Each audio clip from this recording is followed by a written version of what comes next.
You know what? Let's do a little pre-show here for a Tuesday morning for those who happen to be watching and enjoying the parodies. This is something we talked about this during the dry run shows about the possibility of, hey, you know what? If you get your work done early, maybe we can go live a little bit early. So thankfully, I've been here since 4:30 this morning, although I got lost on the drive-in. So it's a little bit of a maze where Center of the American Experiment is located.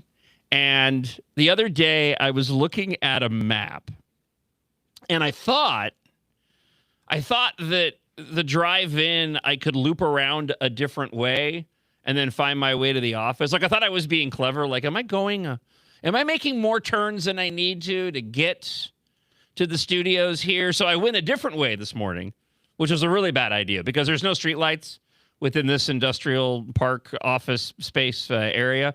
So I totally I ended up in some residential area on the other side. And then I pulled into a wrong parking lot, and I was sort of racing around to get out of the parking lot, and then I almost completely drove Monty over a planter median. So it was quite the adventure as I was arriving here at the radio station this morning. My name is John Justice. We'll dive officially into the show here in just a moment. We do have Isaac and another individual in studio who I'll mention in just a moment. Yesterday, and this is partly the reason why I wanted to go live just a little bit early, little pre-show. I was talking Spider-Man, brand new day. There was a screening that took place in Colombia, Cartagena, Colombia. It was thrown into chaos after one cinema goer reportedly cleared the auditorium with their rancid gas. Hey, I got to chuckle out of Isaac early in the morning. Movie fans were watching Brand New Day forced to abandon the screening after the foul smell spread through the packed cinema. Rather than sit through the stench, hundreds of viewers got up and left the darkened screen, spilling into the corridor of the cinema at the Plaza Shopping Center in Colombia. Footage of the scene shows the crowds gathered outside the auditorium. Some people covering their noses as they waited. A person dressed as Spider-Man could also be seen mingling with disappointed filmgoers. Apparently, there was some sort of viral TikTok trend of people going and disrupting movie theater screenings, and there was some thought that maybe that was the case here.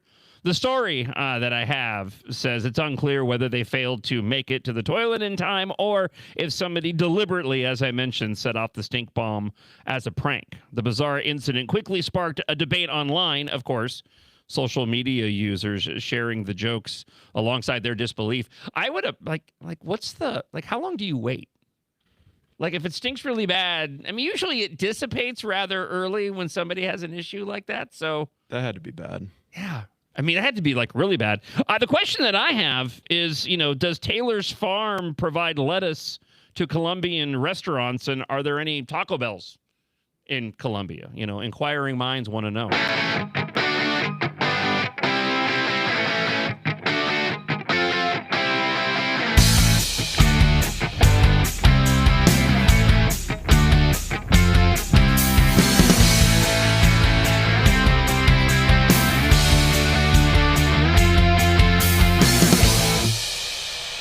It's Tuesday, and it's the John Justice Show presented by American Experiment. Thank you so much for joining our show this morning. Remember that you could, of course, listen on the MixLR app at AmericanExperiment.org. Watch the show live at MN Think Tank on X, also on YouTube and Facebook at the Center of the American Experiment's social media pages. I'm, of course, am your host. We have producer Isaac here with us this morning. Good morning. And we also have another individual in studio, a name that will probably be familiar to most of you, and that would be soon to be producer Devin. So good morning. Hello, Devin. Good to see you. That's right. I took him from Me Muscle. Not really. He's still working over at Me Muscle, but Isaac is not a morning guy. No. And this is not this is not what you signed up for at Center of the American Experiment. I love doing it. Whew, the 4:30 a.m. alarm is tough. 4:30, huh? Yeah, try 2:30, my friend. Yeah. Yeah, I know. I don't know how you do it. I know. really don't. I just become accustomed to it now. I was completely, as I mentioned, I was completely thrown off when I started the gig here because we were coming in and I was basically working I started doing like an 8 to 4. And I can't stand that schedule. So I'm like, you know what? I'm just going to start coming in earlier on my own, mirroring my former radio schedule because I don't like this driving in when the sun is up. So you get used to it after a while. So it's funny, though. So Isaac is going to go back to his regular duties here at American Experiment, and Devin will take over as producer. But you say you don't like getting up early, but you're like, yeah, I don't want to do the job, but I do want to be here on Fridays. So I do. Fridays are fun. I'll still be here on Fridays. what are you saying about the rest of the week's worth of shows? Well, Come on, man. I'm just saying I'll wake up and listen to them in the comfort of my bed. Okay. Oh, is that okay? Yeah. Nice recovery. I'll catch the third hour. I don't take offense to it. I get it. I'm a sensitive man, but I'm not that sensitive of a man. Or maybe I am. David Gartenstein-Ross, our AI analyst and expert, the CEO at Expert Theory. He'll be joining us about a half hour from now. So if you have any artificial intelligence related questions for David, get those in early to the Blaster line. Again, 612-584-4565. That's that number, 612-584-4565. You can also drop an email if you have an email question for David, john.justice@americanexperiment.org. And remember, that is Jon. People add that H in there. That's not going to get you anywhere. I'm certainly not going to get the emails to me if you throw the H in there. So that's on you if I'm not responding and you used an H. Too bad, so sad. Get your artificial intelligence, again, questions into the Blaster line, and David will answer those coming up right around 6:30 this morning. We have an update on, and I have a name for her now, St. Paul Mayor Cooley Her. Henceforth, she shall be called Horny Her. Came up with that one this morning after the alarm went off at 2:30. Yeah. See, this is the kind of benefit you get from getting up stupid early. You come up with really cool nicknames for ridiculous politicians. Man, I'm going to be missing out. Well, it was going to be Horny Cooley. That was the initial one that I thought. I was like, I'll call her Horny Cooley. But the problem is I'm still not convinced that that's how you say her last name. So I'm like, Horny Her works better. Horny Her works better. So we do have an update on Horny Her that we will share after 7 o'clock this morning. And Dan Pilla, our tax guru, will be joining us just after 7 o'clock. He will also, like David, he'll answer your tax-related questions, but he has an editorial in the National Review about how Bernie Sanders is trying to go and collect taxes from individuals who utilize artificial intelligence in their business.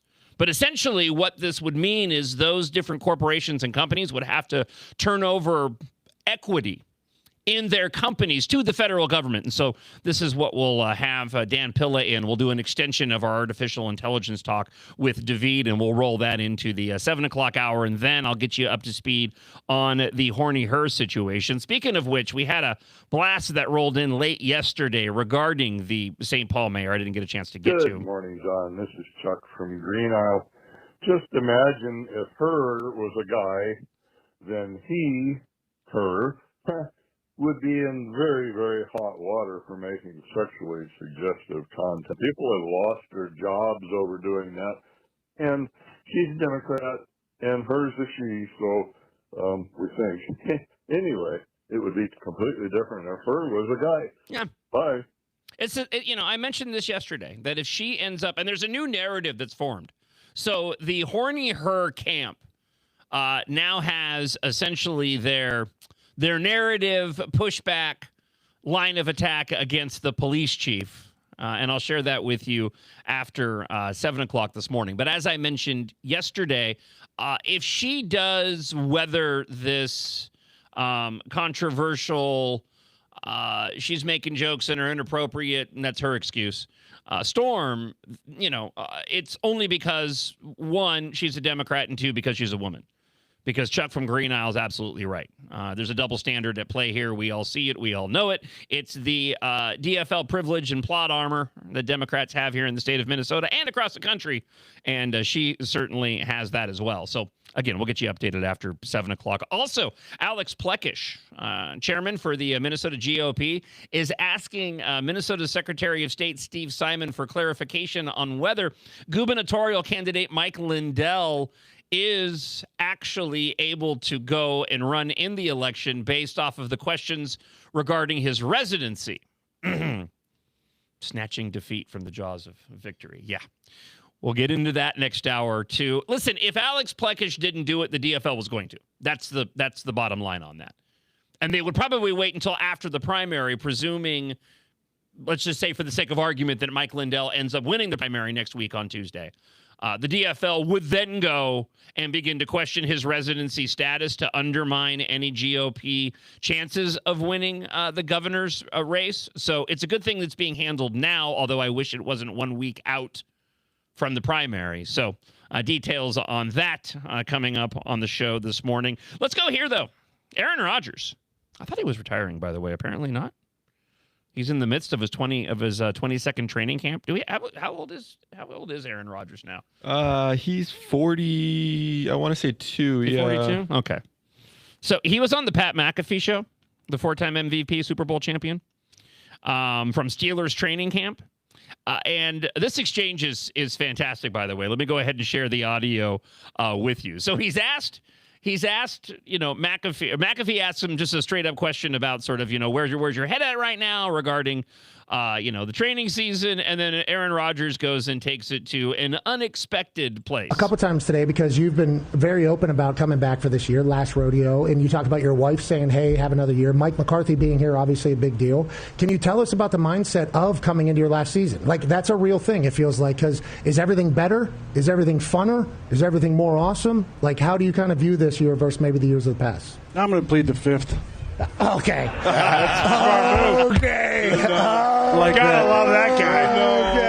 Like that absolute coward, Tony Fauci. Absolute coward. Yeah. Aaron's back, Are baby. you kidding me? Yeah, 111 You got a times. pardon and you're in front and you pleaded over 100 times Yeah. at the White House. What are you scared of, Tony? Yeah. I thought you were the science. Yeah. I thought you were I am science, and you get up there and you can't answer a question. Yeah. What are we it, doing? baby. And how much time did the network spend at that? How much time did they spend on my responses every week, on my vaccination status, on Taylor and Travis's wedding? Did they do even a minute? Did they do even a minute on Tony Fauci? No, I don't think I've heard Nah, anything. I bet they didn't. But on that note, And there was another scandal this offseason, too, involving a voter for MVP, for Coach of the Year. How much time did your network spend? Where's your camera? Okay, there's a little more here, but I had to chuckle because I know as a talk show host how this works. So McAfee, you could tell he tried to interject to steer them back to another place, and Rodgers wasn't having it. He just keeps going down the same line. And if you watch the video, you could almost see the look on McAfee's face, like, oh, I thought I had it. I thought I had him redirected. Gosh darn. Kim, did your network spend on our that? network. I wish How much time did you spend? This is awesome. Go back to Fauci? Yeah. Go back to the coward Tony Fauci and his science? Hold on now. Who's spending the entire time writing in his diary about how fun it is to be famous?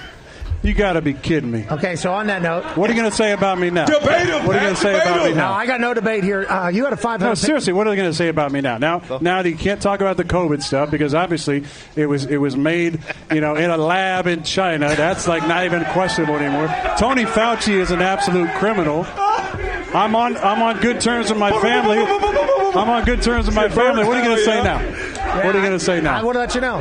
It's been a fun ride for you, I would assume, over the last couple. It's been a great life and a great career. Tries And it's to nice to be steer sitting on this side now, especially after that coward played the fifth over 100 times. Okay. I thought you had a pardon there, Tony. Why couldn't you answer one question the entire time? Okay, Why we not? got 4 minutes until the heart out. Yeah, I got four more minutes. We can keep this shit going. We can keep it going. Anything else? I got at least 4 minutes. Okay, okay.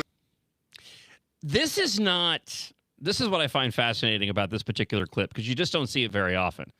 This isn't anything new, right? It's not new for an individual to be involved in, an athlete, a musician, an actor or an actress to be in the middle of an interview and then suddenly deviate over into politics. But typically, 99.9% of the time, it's a liberal that's ragging on Republicans or Trump. Rarely do you see it where you have a prominent individual like an Aaron Rodgers. The commentary from Aaron Rodgers does not surprise me in the least bit. But what's interesting is that this is gaining a lot of attention. It's gone viral online. But it really isn't anything new, apart from the fact that it just doesn't fit the typical societal standards of what we're used to when it comes to individuals making comments about politics that are not in politics, because usually, again, it's liberals doing that and not conservatives. So hat tip to Aaron Rodgers. I'm still not going to be rooting for the Pittsburgh Steelers, mind you. Right. However, I do appreciate the fact that he was brave enough to go and make those comments. And case in point with this, Telegraph UK. So I have this website where it brings together all kinds of different news sources, and it gives you sort of all the stories of the day, what's trending, what's not trending, what's gaining in popularity. And the website is incredibly left leaning. Whoever runs it and curates it, or the algorithm was, based off of some liberal that created it, because all the stories skew that way, like your typical news sources. However, this one here just made me laugh because the headline alone stuck out. Most MAGA voters would back candidate accused of domestic violence, according to a poll. Now, I'm not denying the poll. I think it's questionable regarding the wording of the poll in terms of the legitimacy of its claims, but you can skew and word any poll the way that you want to get the outcome that you're looking for. What's funny about it, though, is that, and I have a list here. Okay, that's fine. You want to talk about MAGA voters and turning a blind eye when it comes to abhorrent behavior from politicians? You cannot go and make a statement like that without including Democrats, especially here in Minnesota. But here was the synopsis from the AI overlords regarding this poll. A recent poll found that nearly 3/4 of MAGA voters would support a candidate accused of domestic violence, and 2/3 would back one accused of sexual assault. Most self-identified MAGA voters said they would stand by a GOP candidate involved in various scandals, including past DUI convictions, accepting gifts, and lobbyists. And again, what's hysterical about this is the fact that this is not exclusive to one party by any stretch of the imagination.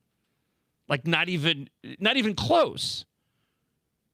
The synopsis goes on to say, the findings suggest that scandal is less of a disqualifier for many voters, with President Donald Trump serving as the prime example, of course, of weathering controversies. In contrast, voters who supported Kamala Harris in 2024 were less willing to support candidates embroiled in scandals. Yeah, don't buy that for a second. They all lied. But were slightly more forgiving in certain circumstances. Oh, see, they were just more forgiving. I know Graham Plantner was, kind of leaning into a Nazi, but we can forgive him of that. It's okay. Several of the scandals have played a role in races this year, including accusations of assault against Democrat Senate nominee in Maine and abuse allegations against an Ohio congressman. Yeah, I mean, I made a list here. So you had Graham Plantner. He's a Nazi with allegations of abuse. Of course, we have the St. Paul mayor, Horny Her. Here locally, Aisha Gomez, the DSA far leftist, she's been embroiled in a number of different controversies. Dan Wogelmont, it's a DUI. He's running for state auditor now. DF Ellen, Nicole Mitchell, the cat burglar turned city council candidate. Right. How many DFLers supported the on-the-street insurrectionists during Operation Metro Surge? And then you go nationally. I mean, Representative Eric Swalwell resigned from Congress in April of this year after the House Ethics Committee investigation into multiple women regarding sexual harassment and assault. You had Representative LaMonica McIver indicted and arrested in 2025, alongside other local officials during immigration-related protests for allegedly interfering with federal immigration officers. So, yeah, this particular poll is completely skewed one direction, and it ignores the fact that, again, neither party has exclusivity on supporting candidates who have a checkered past. And this is what's so frustrating about polls like this when I see it. I have no problem with a poll that's going to show the totality of politics and how, right now, given the current politicization of our national politics, you have many voters who are willing to look the other way over these past indiscretions of doing that thing with my fingers than they have before. But let's have the larger conversation right now as to why. You know, of course, they want to skew it one direction. They want to make Republicans look as horrible as possible, but it does nothing to go and examine the problem, because it kind of is a problem.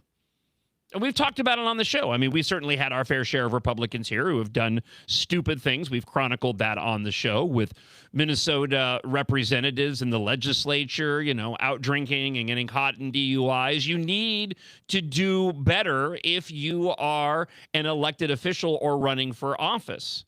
But unfortunately, the world that we live in right now is too many individuals aren't doing better as they go and run for office. They are making mistakes. And I think we do need to raise the standard of the individuals that we are electing into office. I mean, certainly that's what primaries are for. But when you have a poll like this, it does nothing to get to the root causes of the problem, and certainly doesn't bring you any closer to finding any sort of solutions. Now, along the same lines, President Donald Trump, and I have several clips from Trump today to share with you from this press conference yesterday, but I just thought it was funny, and I would attach it to this Telegraph UK poll. But Trump was asked a question from MS Now, and like he enjoys doing, he kind of ended up sticking it to MS Now immediately when he found out what news outlet it was. And then what he said was, okay, please go ahead. Avenues that you have some other avenues you have supporters get paid potentially if it's not the anti-weaponization fund. Is there another? Who are you with? I'm with MS Now, sir. You who? MS Now. MS Now? Yes, sir. What a terrible show that is. They have the worst people on that show. Are there other avenues that you want to see people? No, there's no other avenues that I know about. Go ahead. Mr. President, on the Iran talks. MS Now. That's the failed MSDNC, right? The failed. They failed. They gave it a new name. You know why? Because nobody watched it. Go ahead. And fewer people are watching it now. I love the reporter's response. He just ignores it. He just like, because you know they've been hearing it now for years, whether it's the first term or Trump's second term. He just kind of ignores it, just keeps on rolling right on, just right on through. Trump does not get enough credit for his sense of humor. I just want to say that up front. I like how we just laughed at him. He's like, MS Now. It's like, okay, whatever. He's like, okay.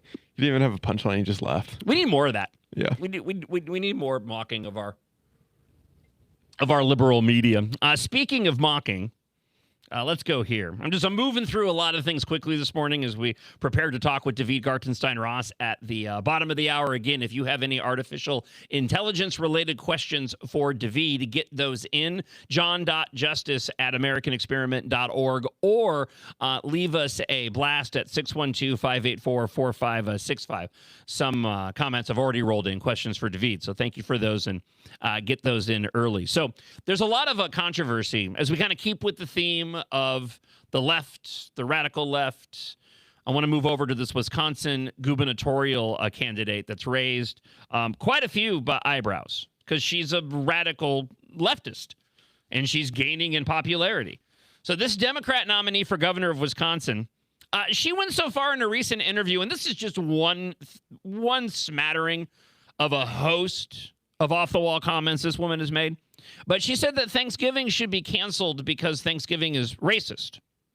She's also asked if she still believes if Thanksgiving should continue, and then she moves forward delivering the most word salad of word salads. Listen to this. You know, you talked about your past positions that he keeps highlighting and, you know, obviously likely would continue to do so before November should you win. One thing that they brought up as well was a post from you in 2021 where you said Americans should cancel Thanksgiving, should have done this in 1621.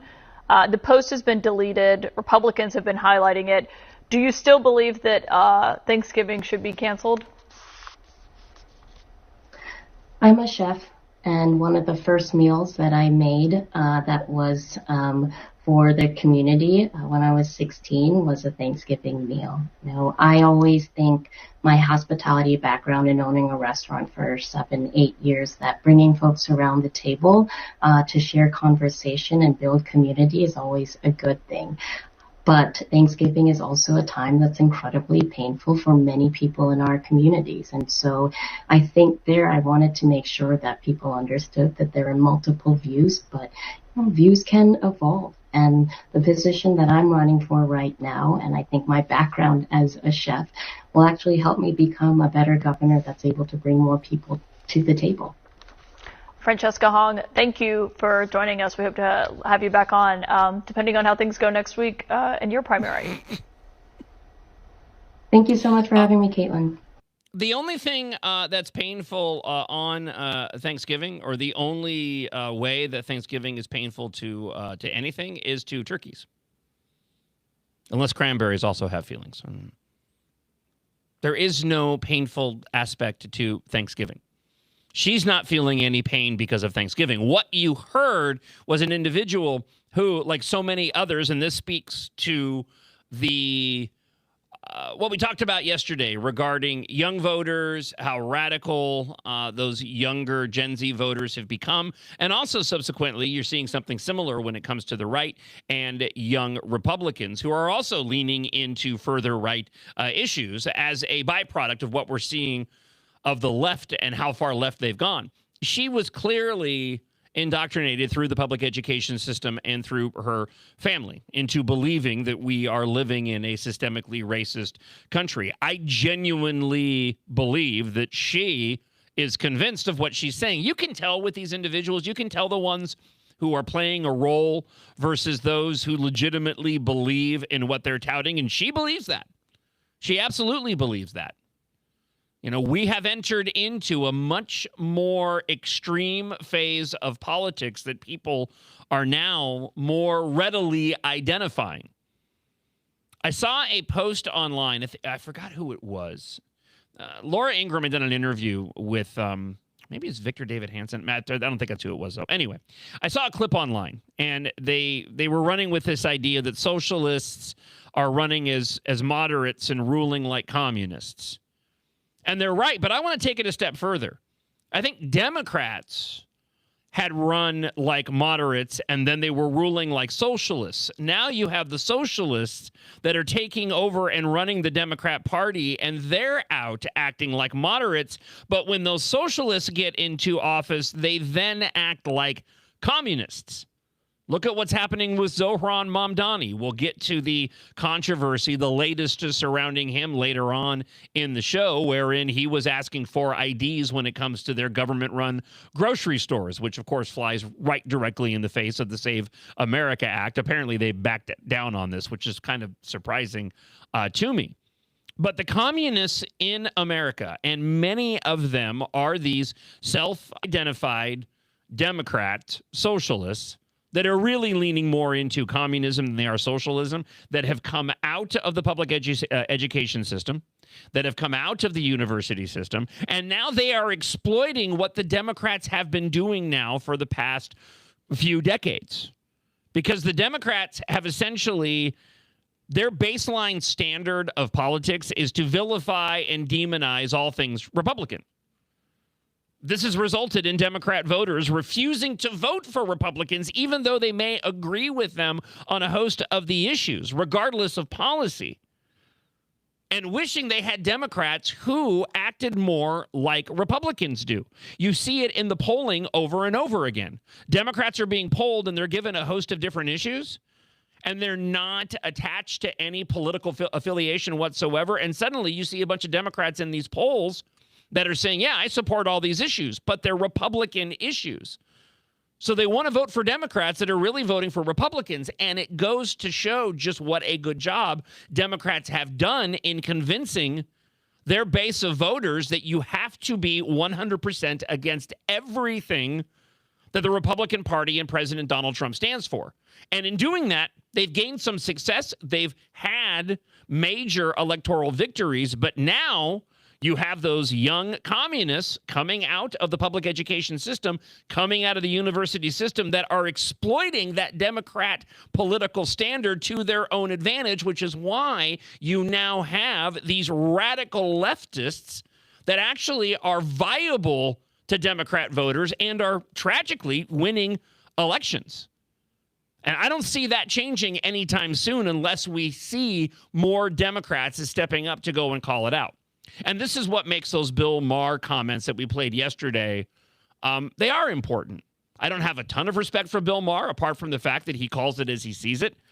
He's not staunchly in the Democrat camp, wherein he's willing to be irrational like so many other Democrats are. And voices like that are important to those on the left to get them to wake up to what's actually happening to their party. Because it's not just a concern for us Republicans that don't want to see these individuals in positions of power. It's a concern for those Democrats, too, that I mentioned, that refuse to go and vote for Republicans, and yet they support those Republican policies. And you have a host of those Democrat candidates, as we talked about, that are more than willing to go out and lie straight up to the voters' faces, running as moderates, and then the moment they go and they get in office, what do? They act like and they rule like a bunch of communists. It's kind of what took place here in Minnesota during the trifecta. And it's worth noting that, again, the DFL doesn't win by these massive mandate-inducing margins here in Minnesota. They squeak out these victories, which is why I get so frustrated when we have controversies like I was mentioning before regarding Mike Lindell now and his residency requirements and whether or not he actually goes and meets those requirements. And again, we'll talk about that coming up next hour on the show. All right, David Gartenstein-Ross, our AI expert and analyst, will join us in just a moment here on the John Justice Show, presented by American Experiment. Before we talk with David, though, speaking of indoctrination and in the classroom, there is a multi-part series available at AmericanExperiment.org, also up on YouTube, hosted by Grace Keating, American Experiment podcast host, and, of course, Freedom Friday guest, talking about the radical agenda that's been coming to the classroom.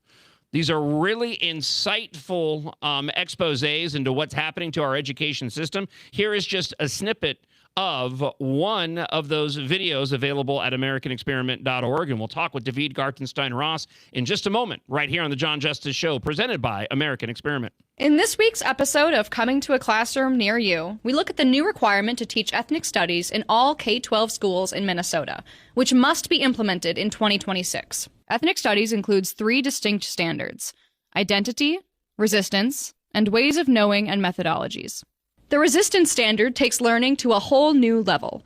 It requires students to describe how individuals and communities have fought for liberation against systemic exercises of power and organize with others to engage in such activities.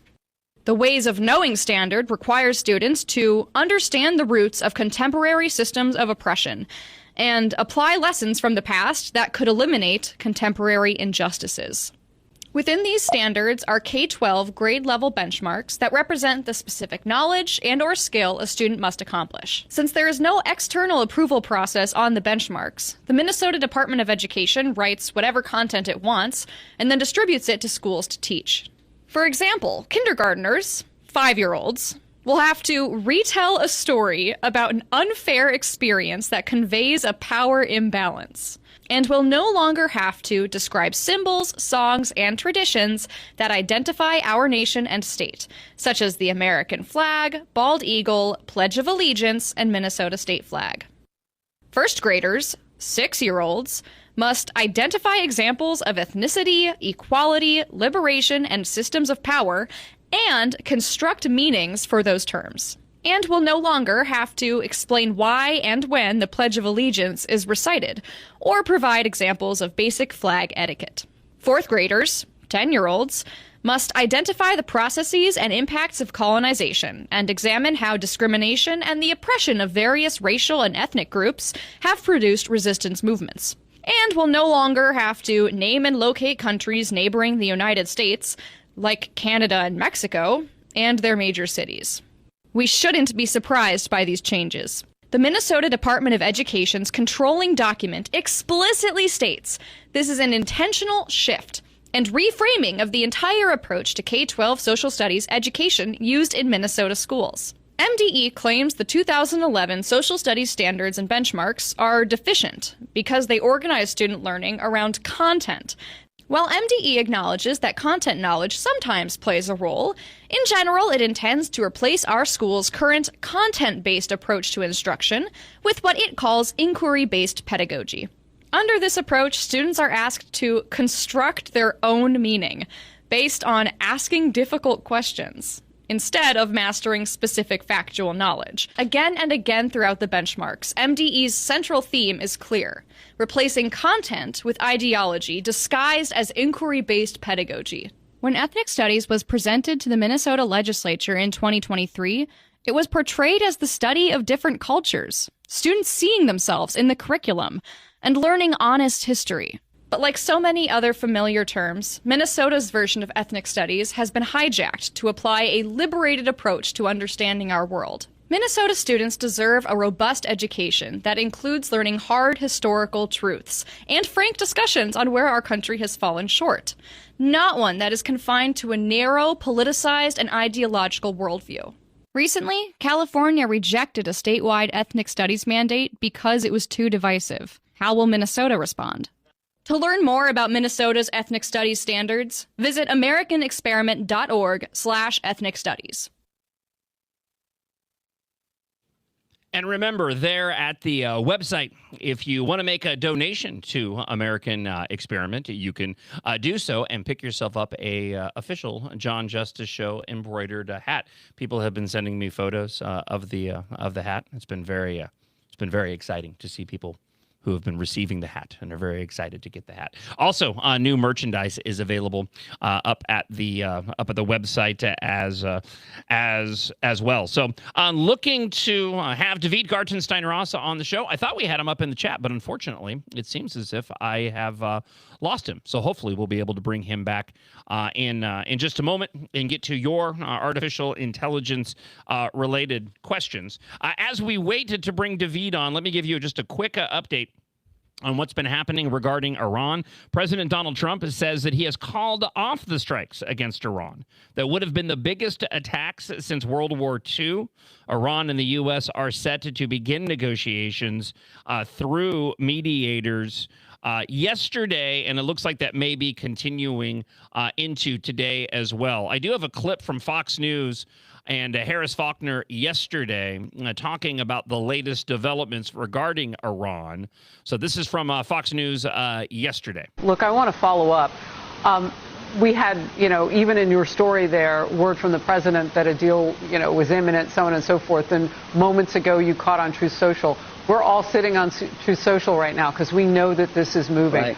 Talk to me about a reset. And I know we're in kind of a pause again, but the president is anxious to at least communicate with us in real time, so we're appreciative of that. But does it do a reset every time they go back? You got Pakistan, Qatar, Saudi Arabia, Oman, so many hands in this pie, such that every time you resume, is Iran getting a better deal? Well, the list of mediators does appear to grow, as you just point out, Harris. First, it was Pakistan mediating efforts, then the Qataris. Then over the weekend, we heard a lot about Saudi Arabia. President Trump saying he spoke to Saudi Crown Prince Mohammed bin Salman.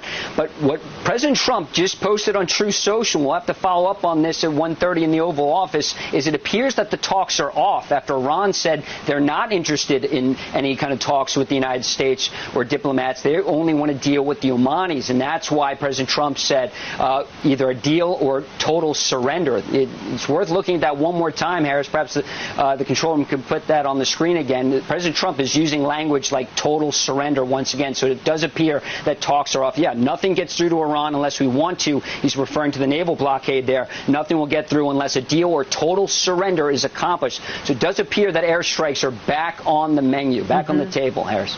All right, but we don't know when, and the president there communicating in real time what's happening. Oman is definitely on the list I read, just not solely on that list. So that's interesting. It feels like the ball is moving. The president's keeping us posted, and so are you, Lucas. Thank you very much. And Focus with... And again, that's the latest from Fox News regarding Iran. I'll have more to share regarding the current situation and what President Donald Trump and the administration are planning on doing. I want to make one quick comment, and then we'll bring in David Gartenstein Ross, our AI analyst and expert. There were several different media locations, and specifically, Drudge was running a headline. It was the Taco Sunday, Taco Weekend, Trump always chickens out, because Trump was poised to go and launch this major strike against Iran and then pulled back for the chance at diplomacy again, which we've been talking about now for the past 5 months. I want to point out the fact, though, that calling out President Donald Trump for stopping the attack and saying he's chickening out, they do not care about the issues or the consequences. They only care about painting President Donald Trump in an inappropriate light and criticizing him.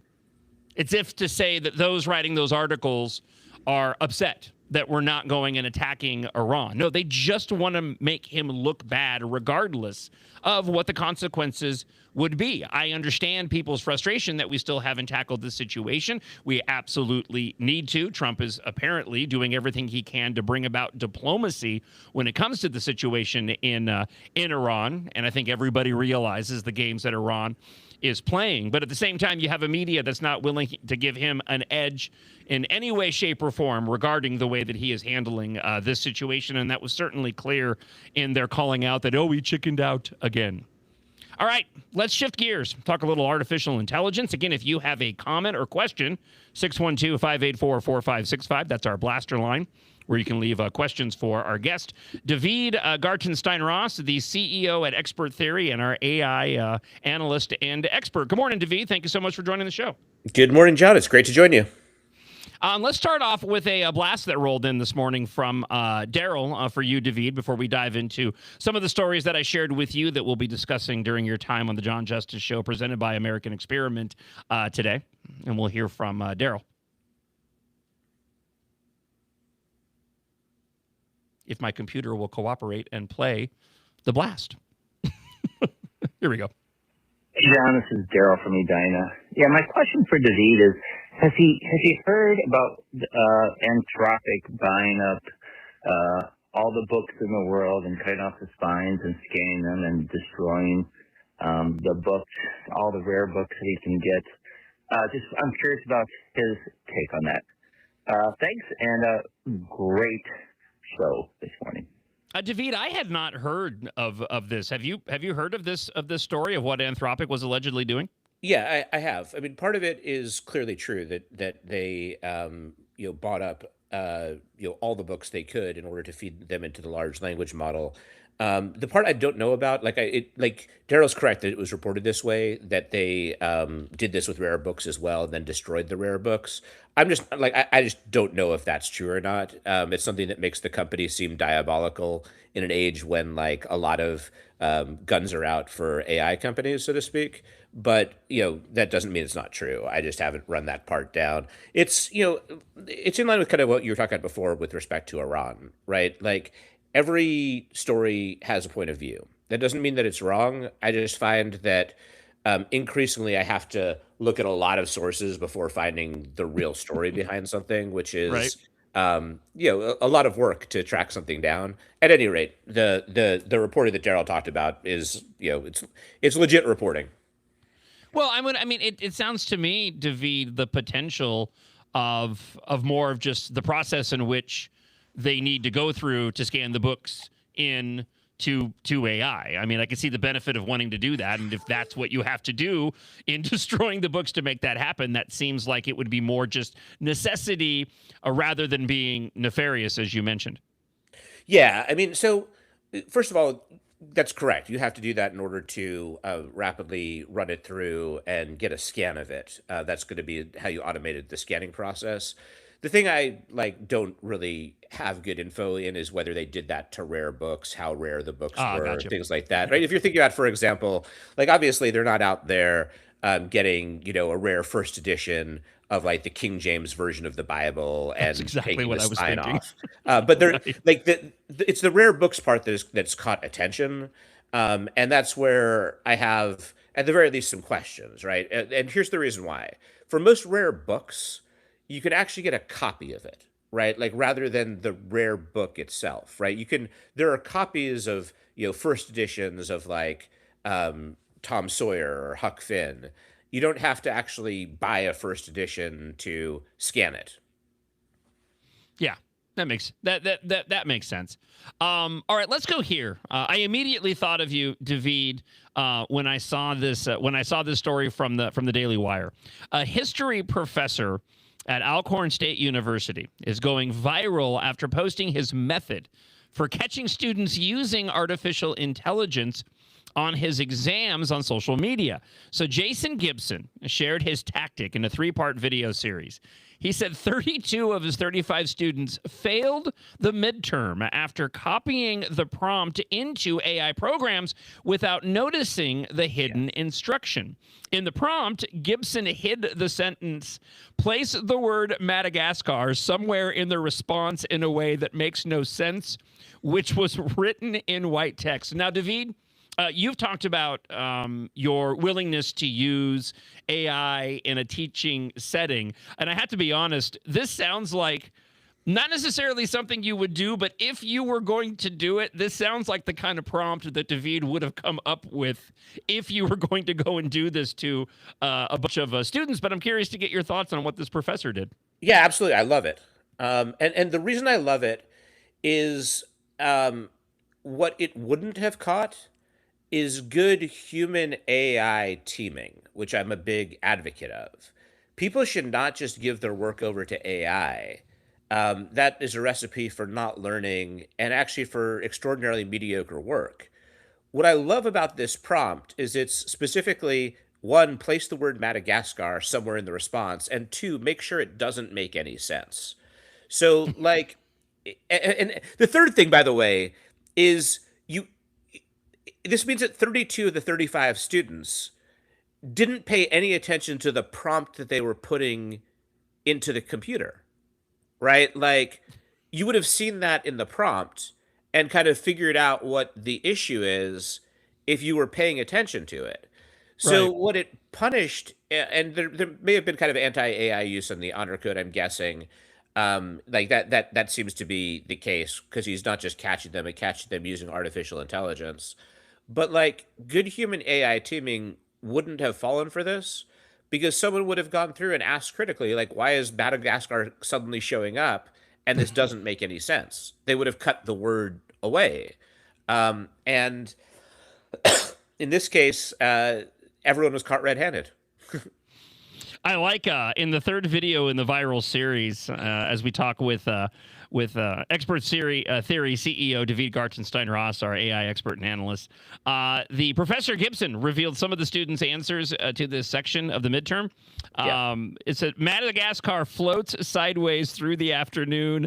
Madagascar purple bicycle whispers to the ceiling. Madagascar wore a toaster to a basketball game. I don't know, David. That just made me laugh. No, it's hilarious, right? This is where the professor notes in his TikTok that it was obvious that they didn't even go back, they didn't reread the responses, and that's the kind of thing that just like for me, as you know, I'm an advocate of students learning how to use AI and team with AI. I think that's an important 21st century skill. This is a class that didn't do the basic work one should do to make effective use of AI, and he caught them all. So I have there's two stories here, and what's interesting about them is that the question that I wrote down with regard to the first story, I didn't even realize it actually rolled directly into another story that I shared with you. So indulge me for just a moment here, David. The first story is on Friday, Sam Altman. By the way, let's back up really quick. So can you do a brief description on Sam Altman? I know that he's making a case for using ChatGPT daily. We'll get into what his idea is. But in terms of the company's CEO, do you have much background on Sam Altman? Because I feel like we've talked about him a lot, but we haven't talked about this individual as a person. So he's a little bit more like we talk about his background. As a person, he's interesting. He's a weird bird. He's about 40 years old, born in 1985. He was a Stanford University dropout and founded an early company called Looped. It was sold for about $43 million. That he served as the president of Y Combinator. It's an accelerator which is very famous in Silicon Valley for backing major tech giants like Airbnb, DoorDash, and many others. And then he co-founded OpenAI in 2015. But like anyone who's seen video of him, he's extraordinarily strange, right? Like he's probably on the spectrum somewhere, which I don't say as kind of an insult. A lot of great tech thinkers are on the spectrum for a wide variety of reasons. And there's this really interesting clip of Senator John Kennedy questioning Altman, and Altman said that he he's not getting paid for running OpenAI, and he doesn't have equity in the company. And Kennedy looks at him. He's like, "You need to get yourself a lawyer or an agent." And Altman's like, "No, I do this because I love it," which also is a really interesting answer, because I can think of very few people who would want to run OpenAI for no salary and no equity. Mm-hmm. Let's he seems like kind of to AI what Elon is to space travel to a certain extent, because their personalities. I mean, both of these individuals are, for lack of a better way to describe it, quirky individuals that are running these multi-million dollars, in some case billion or trillion dollar corporations. Altman posted on X that there's a lot of animus between them, by the way. Oh, is there really? Yeah. I mean, Elon Musk was an early investor in OpenAI. They just had a lawsuit that got resolved after litigation between the two of them. Musk sued, arguing that it was illegitimately changed from a foundation to a company, that he should have had equity. But like, there's a ton of bad blood between the two of them. It's like a billionaire East Coast, West Coast, late '90s rapper feud or something like that. I do like the rapper feud analogy there. Yeah, I figured you would. And one thing though about them, so like for Elon and space travel, like we wouldn't have commercialized space travel without Elon Musk. Right. There's multiple industries that Elon has, whatever, like love him or hate him, there's multiple things that have been pushed forward significantly due to Elon's force of will. AI, artificial intelligence, even though I think in a lot of ways ChatGPT, OpenAI is the gold standard, it would move forward regardless. You can see that once OpenAI had their breakthroughs, suddenly multiple companies followed with similar breakthroughs right away. I see Musk as by far the more consequential entrepreneur of the two. So on Friday, Altman posted on X that a cool use case for ChatGPT's work agent, the company's ChatGPT work agent, is to connect your family calendars and explain your kids' interests, and then have it make a podcast that talks about one kid's soccer game that afternoon, one kid's upcoming birthday, some news, etc., every day on the drive to school. So the article goes on to say he didn't exactly get ratioed over this, but several snarky replies got way more likes than the original post it did. Yeah. One of the more modulated criticisms says using AI in place of real human connection is the worst possible use for it. And so this is where I said this story and my question was kind of rolling into this other article I had, because the concerns of the unintended consequences of handing basic tasks that often require human interaction over to AI. Are we sacrificing the human experience for the sake of convenience? And it turns out that there's a lengthy piece that I shared with you. Is AI creating a culture of avoidance? So I'll stop there and sort of hand this over to you. This is not the first time we've had technology being able to replace, tasks in daily life, but there is an argument to be made that because of that technology, we are not associating with humans as much as we used to in the past. David Gartenstein-Ross, your thoughts? It's an interesting question. I think a lot of it depends, like in the specifics of what Altman's writing about, it really just depends on what someone makes of it. And I think that's the case for AI writ large. Are you making, I'm certain that he saw someone who did this, and it is cool that the technology is able to do something that is that kind of individualized, creating a professional level podcast by looking at someone's calendar. I mean, that is a cool use case. But if you're listening to a podcast and not talking to your kids, obviously, you're making bad use of the technology. You should just have a conversation with them. On the other hand, is it a tool for conversation? Is it a way a parent kind of learns more about their kids, puts it into a format that they find entertaining or useful, and use that to really learn more about their kids' interests, to engage with them more? It's all in how we use it to interact with other people. And I think that that's like a common theme for AI, right? For the essays that we talked about, where the professor flunked 32 out of 35 people, probably if they'd been using AI right, not just probably, definitely if they'd been using AI right, they could have come away with an amazing essay. Instead, they paid no attention to what they generated, which is kind of the worst use of the technology. For the podcasts, you could use a podcast about your kids to really engage them in conversation and to help the relationship be even more special. Or you could just listen to the podcast instead of talking to your kids.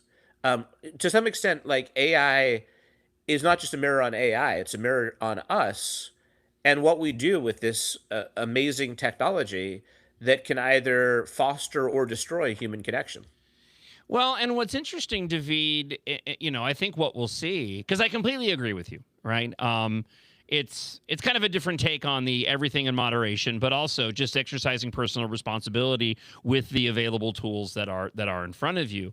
Unfortunately, what I feel like is going to happen is that you're going to see this further divide in society, because I think you'll end up seeing individuals that will go and take advantage and do the right thing, use AI, in this case technology, appropriately and responsibly. But then you're going to have individuals that won't, people who spend too much time on their phones, rely too much on social media. And in that case, you'll see AI continue to exacerbate an existing problem. So I almost see a circumstance wherein the divide within humanity may grow even further as we advance with artificial intelligence. What do you think? Yeah, I think that is the case. With each new technological leap forward, many of them bring out the best of us. Pretty much all of them bring out the worst in us. It says in this article, just really quick, and then I want to move over to what's been happening at the White House before we wrap up our conversation. I have a question that rolled into the Blaster line as well. It says the stakes may be highest for younger people, and the article is titled AI can enable retreat from interpersonal friction, according to experts, but is it creating a culture of avoidance? The stakes may be highest for younger people who are still developing social awareness. Empathy is something that we learn, not something that we just suddenly wake up and understand. Different tools allow us to strengthen or weaken our ability to be empathetic, according to a professor at Cornell University. And David, I'll couple with this really quick before I hand it back over to you. I've seen this over the course of the past few weeks, this emerging question, narrative, concern of the younger generations and their seeming inability to just communicate with one another because they spend so much time on their phones using messaging, using Snapchat and other social media rather than interacting on a personal level. And they just simply cannot. They don't know how to conduct themselves in society, talking with other individuals. And I wonder what kind of effect is AI going to end up having on that now growing issue that people seem to be identifying. Yeah, and other things that you have going on there, which I think we should give due credit to as well, in making it hard for young people to communicate with each other. There's the COVID period during which there was great isolation during for what was for many kids critical years for them.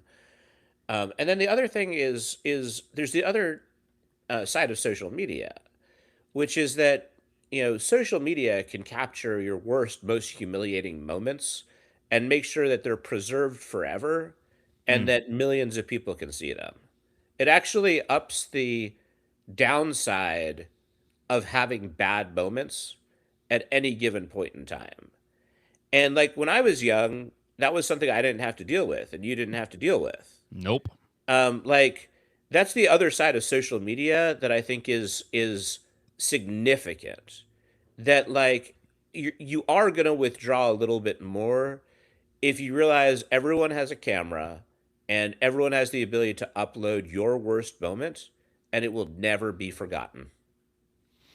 Let's go to the Blaster line, 612-584-4565. A friend of the show, Brian, has a question for our guest, David Gartenstein. Yeah, good morning, John.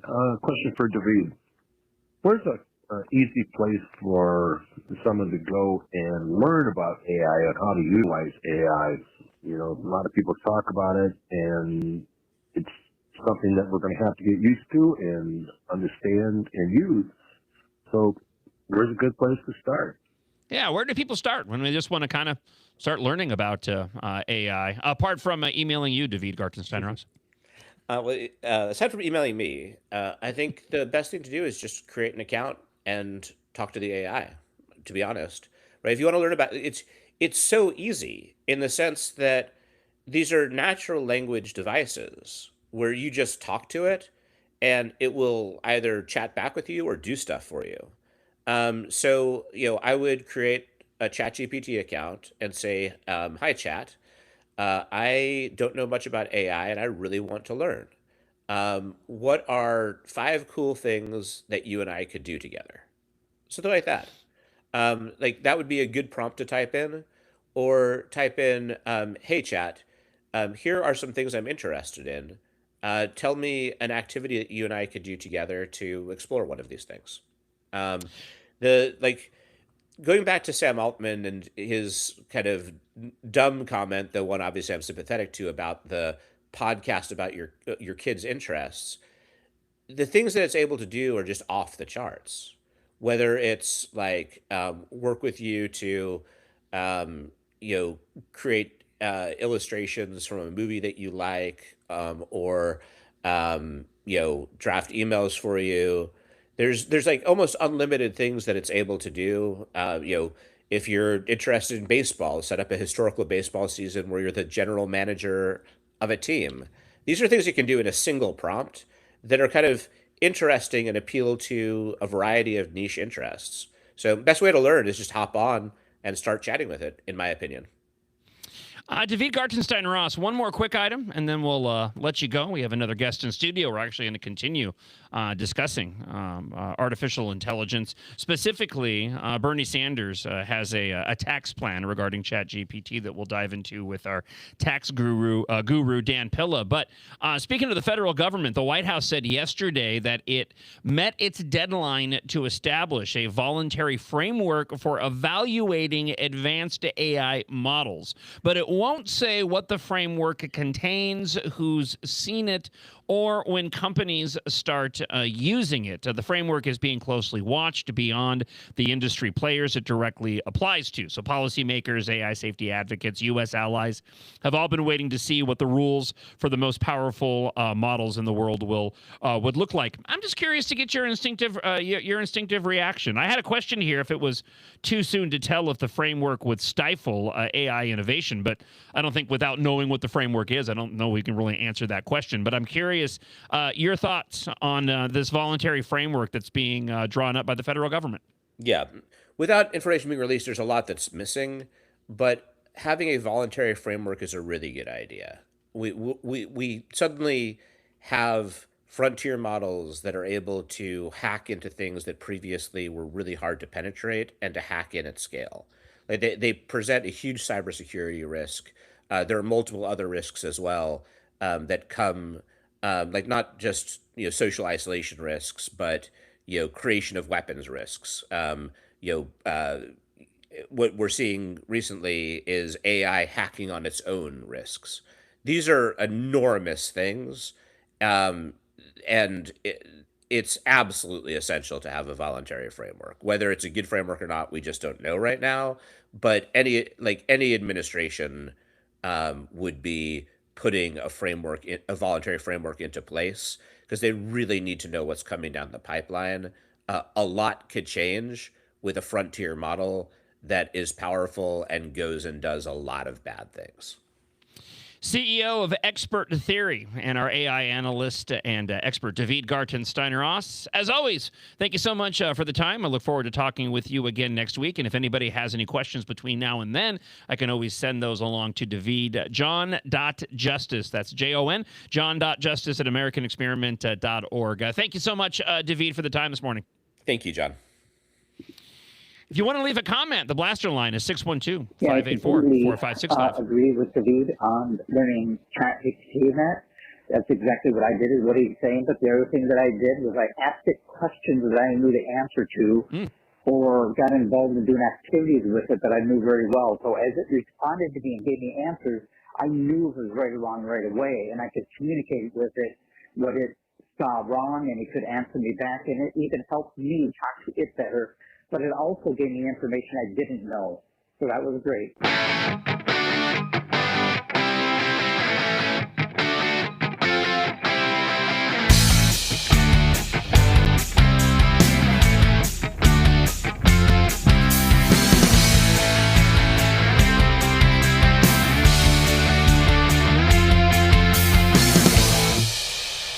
Make it official and welcome you into hour 2 here on the John Justice Show, presented by American Experiment. Remember, you can watch the show at MN Think Tank on X, also on Facebook and YouTube at Center of the American Experiment. Listen live on the MixLR app or at AmericanExperiment.org. And head on over to my page. There's a pop-up link that is on the website at AmericanExperiment.org, where you can head on over to my page at the website and make a donation. You can get yourself an embroidered John Justice Show hat. Those are being mailed out as we speak. Many individuals who have already made a donation have picked up their hats already. There's more merchandise, including mugs, logoed mugs available on the merchandise page. And we have new merchandise coming, which I believe producer Isaac is going to be modeling for everybody. So absolutely, if you want to see what you will look like in a shirt that will be adorned by Isaac, you'll eventually be able to do that maybe on the website. I will sign it for a little extra charge. You'll sign it me for lecture. Me, okay. Not you. All right. Me. Okay, that's fine. Yeah, nobody wants my signature. Joining me in studio, I am very pleased to welcome to the show, for those that are unfamiliar with him, you're probably not, but our tax guru. We're going to continue to talk a little artificial intelligence. Dan Pilla. Good morning, Dan. Thank you so much for coming in, buddy. It's my pleasure, John. Thanks for having me, and I like your new digs here. I feel like I'm in a therapy session here on the couch. This is good. Well, I feel like we get in tax-related therapy whenever you go and join the show. As always, if you have tax-related questions for the tax guru Dan Pilla, you can get those into the Blaster line 612-584-4565 or the email address. And Dan, before we get started, again, where can people go and find you online if they're looking for some advice regarding monetary matters? Yeah, what I do is help people with IRS problems, John. So if you're facing an audit, a collection issue, if you owe money you can't pay, levies, seizures, liens, that sort of thing, I help people navigate that situation. And you can go to taxhelponline.com. You buy any book off my website at any price point, you get a free 15-minute consultation directly and personally with me. So you're not H&R Block is what you're saying. I'm not H&R Block. I do not prepare tax returns for a living. I get into the act after the IRS has called that return into question, and then help people solve the problems that they're struggling with IRS compliance. We had a bunch of new laws that went into place on the first. Anything top of mind tax related? Well, I'll tell you what's going on with the tax situation right now, John. There's a bill moving through Congress. It just passed the Senate by an unheard of vote of 26-1, and it's called the Taxpayer Assistance and Service Act. This is the most sweeping reform of IRS procedures that has happened in the last 25 years. The last major reform was 1998, and that was called the IRS Restructuring and Reform Act, and that was a major piece of legislation that changed things radically in favor of taxpayers. And now we see the Taxpayer Assistance and Service Act that is going to take it 2 or 3 steps farther down the road. Now, interestingly, the only senator on the Finance Committee that voted against this was Elizabeth Warren. Every other one of them, including Ron Wyden, one of the most leftist senators in Congress, voted in favor. In fact, he co-sponsored the bill.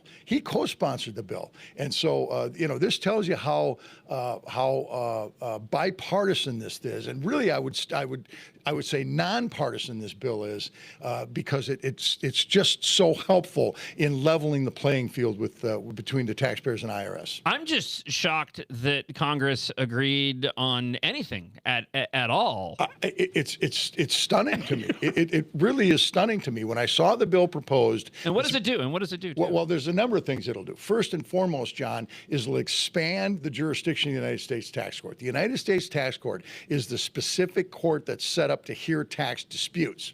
All right. So if the IRS sends you a bill, John, it's called a notice of deficiency that says we audited your tax return and we think you owe us $25,000, and you disagree with that, your option is to go to the United States Tax Court, and it's a very simple process to get a case in the United States Tax Court. Most of the people that go to tax court use what's called a small claims provision of the tax court. It's kind of like the Judge Wapner version of tax court, but it's tremendous, because when you get your case in the tax court, what happens is the IRS Office of Appeals gets involved, and now the appeals officers want to negotiate a settlement without a trial.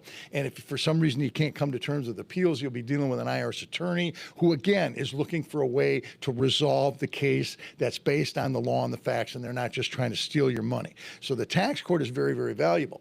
The ironic thing about the tax court, John, is they don't have any jurisdiction right now.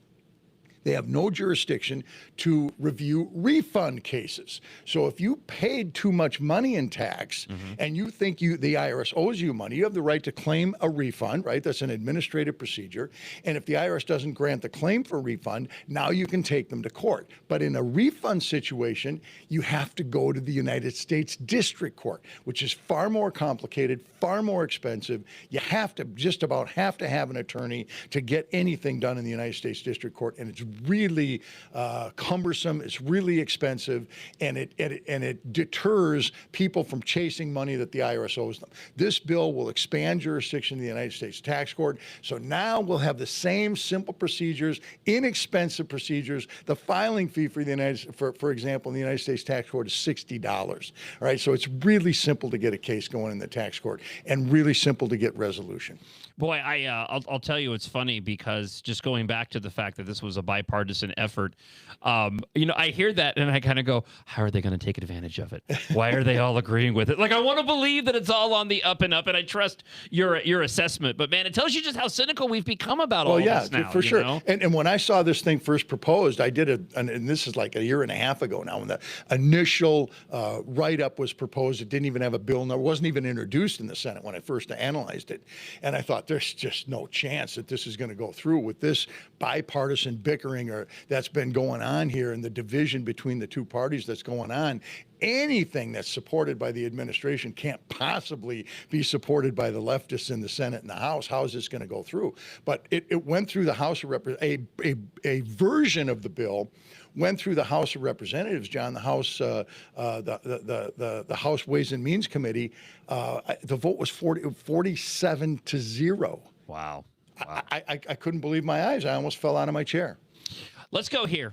You have a piece in National Review. We just got off the line with our AI analyst and expert, David Gartenstein-Ross, and why I wanted to invite the tax guru, Dan Pilla, on the show today, because you have a really interesting, and I hadn't heard about this until I saw your piece, an interesting piece talking about Bernie Sanders, and I'll just read your headline, the plan to confiscate AI company stock. And there's one little anecdote that I want to attach to this, and I believe that you had shared this recently in some of your own commentary. But when it comes to our tax code, ChatGPT cannot even decipher the tax code of over 4 million words. I believe that was on something that you had discovered. Yeah, that's exactly right. In fact, I got two pieces on National Review very recently, and the first piece talks about the IRS's chat bots and their AI systems that have been set up to help taxpayers solve problems. Right. So the IRS gets about 70 million phone calls a year, John, to its help centers, and those phone calls are from people that are trying to comply with the law. They are folks that need help filling out their tax return, understanding the tax laws, understanding whether they should zig or zag with respect to this particular transaction. These are folks that are looking for help paying their taxes. And the Treasury Inspector General for Tax Administration, TIGTA, did an analysis of the IRS's responses to these questions, and particularly with respect to the chatbot. And they find that the chatbots are not consistently accurate in providing information to taxpayers that they're looking for. for. And so AI can't get it right. And I blame Congress for this. And the core message of my piece is that, look, we got a tax code that consists of more than 4 million words right now that have been changed more than 6,000 times just since 2001 alone. So the last 25 years, more than 6,000 changes to the Internal Revenue Code. And these are happening obviously multiple times a year, right? You don't get 6,000 changes in 25 years unless you're stirring the pot in a big way. Not even AI seems to be able to keep up with this stuff, John. And so the message here is you can't use technology to fix a problem created by incoherent legislation. The problem is the legislation, not the technology. You know what's what I find, and I don't know. I would hope there are safeguards in place, but as you're describing this, I'm thinking about individuals who use these online tax services, right? Your tax slayer, for example. For example. Yeah. So they're implementing. I mean, all of these different your bank app. They're all implementing AI right now, and they're using AI within simplifying your ability to do your taxes every year. My concern comes into play when it comes to exactly what we're talking about. That AI isn't 100% reliable. Of course not. AI hallucinates a lot. Oh, no doubt. I would hope that there were safeguards in place when you are conducting your taxes, for example, through an online platform. But it's just something to keep in mind when you're relying on that AI algorithm and you're doing this to kind of make sure that you double check the work, because it's not 100% reliable. It's not. And as a matter of fact, on ChatGPT, they've got a disclaimer on there right on the bottom of the screen. When you put your prompt in and it comes back with an answer, that disclaimer says ChatGPT can make mistakes. Double check this if it's something that's significant.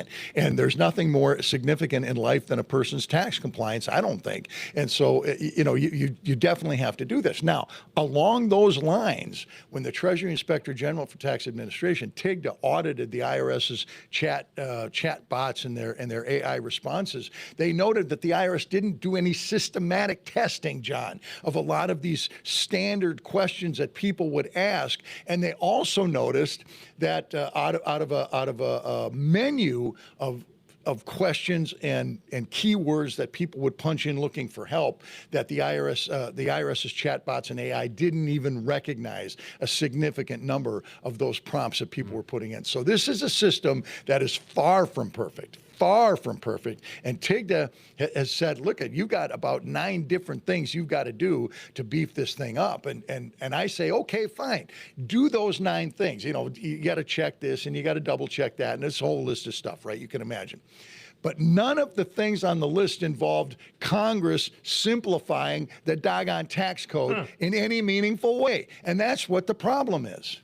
Your Dan Pilla's tombstone will read, died wanting to simplify the tax code. Well, hopefully it does before that happens, my friend. And I would say it's even simpler than that, John. I want to abolish the tax code. That's right. All right, before we dive into talking with our tax guru, Dan Pilla, taxhelponline.com, correct? Correct, yep. Let's go back to the blaster line, 612-584-4565. And a friend of the show, Bruce, has a question for you. Hi, John. This is a tax question. My wife and I are thinking about getting out of the state as far as residency, looking at South Dakota, some other options. What does Dan recommend if you're trying to do this? And some people say you got to get out of all of your clubs and memberships and move everything out of the state, banking. Just looking for some advice.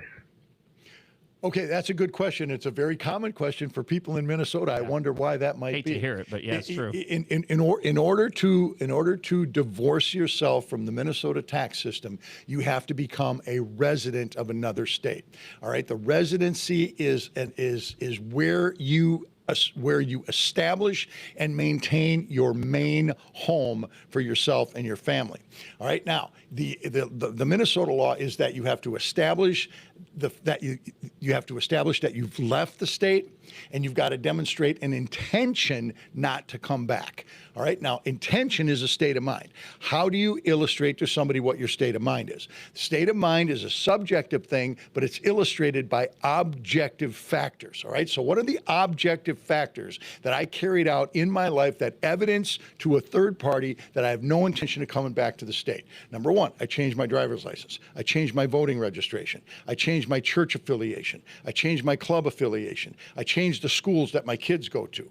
All right, all of these various things. And the Minnesota law identifies about 25 different things that will illustrate a person's intent to not return to the state. I just wrapped off 5 or 6 of them, but there's a whole litany of them, John. Where do you register your cars? Do you have a second home that you maintain in the state of Minnesota? If you've got a second home that you maintain in the state of Minnesota, now how long do you spend there? Are you spending more than half your time at that second home in the state of Minnesota? Well, if that's the case, you're not a resident of another state. So all these factors have to be looked at and taken in totality. There's not one circumstance that outweighs all the others. It's kind of a balancing test. And so you look at the totality of the circumstances with the question, do these things illustrate that the person has no intent to come back to the state? Sounds like a big pain in the butt. I would just encourage everybody to focus on making Minnesota better, and then people won't want to move. Well, that is one approach, no question about it. But it is a frustrating process, John. You of all people know that better than anyone. Very, very well aware. Dan Pilla, our tax guru, the plan to confiscate AI company stock. So what does Bernie say? I've gone through your piece. I'll hand it over to you. It's in National Review. What is Bernie's plan regarding companies, artificial intelligence, and how he wants the federal government to, capture some equity in those companies? What's the deal here? Well, Bernie's premise, John, is that the AI oligarchs, those are his words, the AI oligarchs that operate these companies have stolen the intellectual property of everybody in the world, and they're using that stolen property to drive their AI machines. That's his premise. Okay. I don't know where that comes from necessarily, but that's his premise. And he says it, and those are his words, not mine, all right? They are in the preamble to his bill, and the bill is called the American AI Sovereign Wealth Fund Act. All right, and it's been introduced in the Senate. My guess is it's not going to pass the Senate Finance Committee by a vote of 26-1. I'm guessing it will not. But his plan is that in light of the fact that these AI oligarchs have stolen the intellectual property of all of these people throughout the world, that the federal government now should maintain an ownership interest in these companies for the purposes of providing social welfare benefits to the American public. And so what his plan is in a nutshell is to require any AI company that's got more than $200 million of revenue from AI, specifically from AI, in order to, he would require those companies to surrender 50% of their voting stock to the federal government. So the federal government would be a half owner in every AI company that operates in America under his premise. It's an astonishingly bold Marxist plan to steal the wealth of private companies. Yeah, and I know you didn't so much liken it, but you brought up the ridiculous Minnesota wealth tax proposal in conjunction with what Bernie Sanders was attempting to do, because it's of the similar socialist mindset. Well, it's a different branch on the same tree, John. It's all about confiscating wealth. It's all about transferring wealth from the producers to the state and make the state, as Karl Marx would advocate, the state the owner of all property. There would be no private property on the Marx plan, and this is what this is all about. Now, the wealth tax is a tax that goes beyond taxing mere income and taxes a portion of a person's holdings. So if you've got $1 million under the Minnesota plan, for example, it was a 10% tax. It was a 1% tax on estates of $10 million or more, and so you'd have to pay the state government a share of that.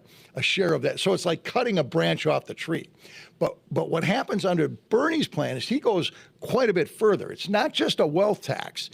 It is a outward transfer of title from the private ownership to the state, to the federal government in this case. So it makes the federal government the outright owner of the asset. And they would have voting rights, John. The committee that is set up under the bill would have voting rights and board control board control of these companies.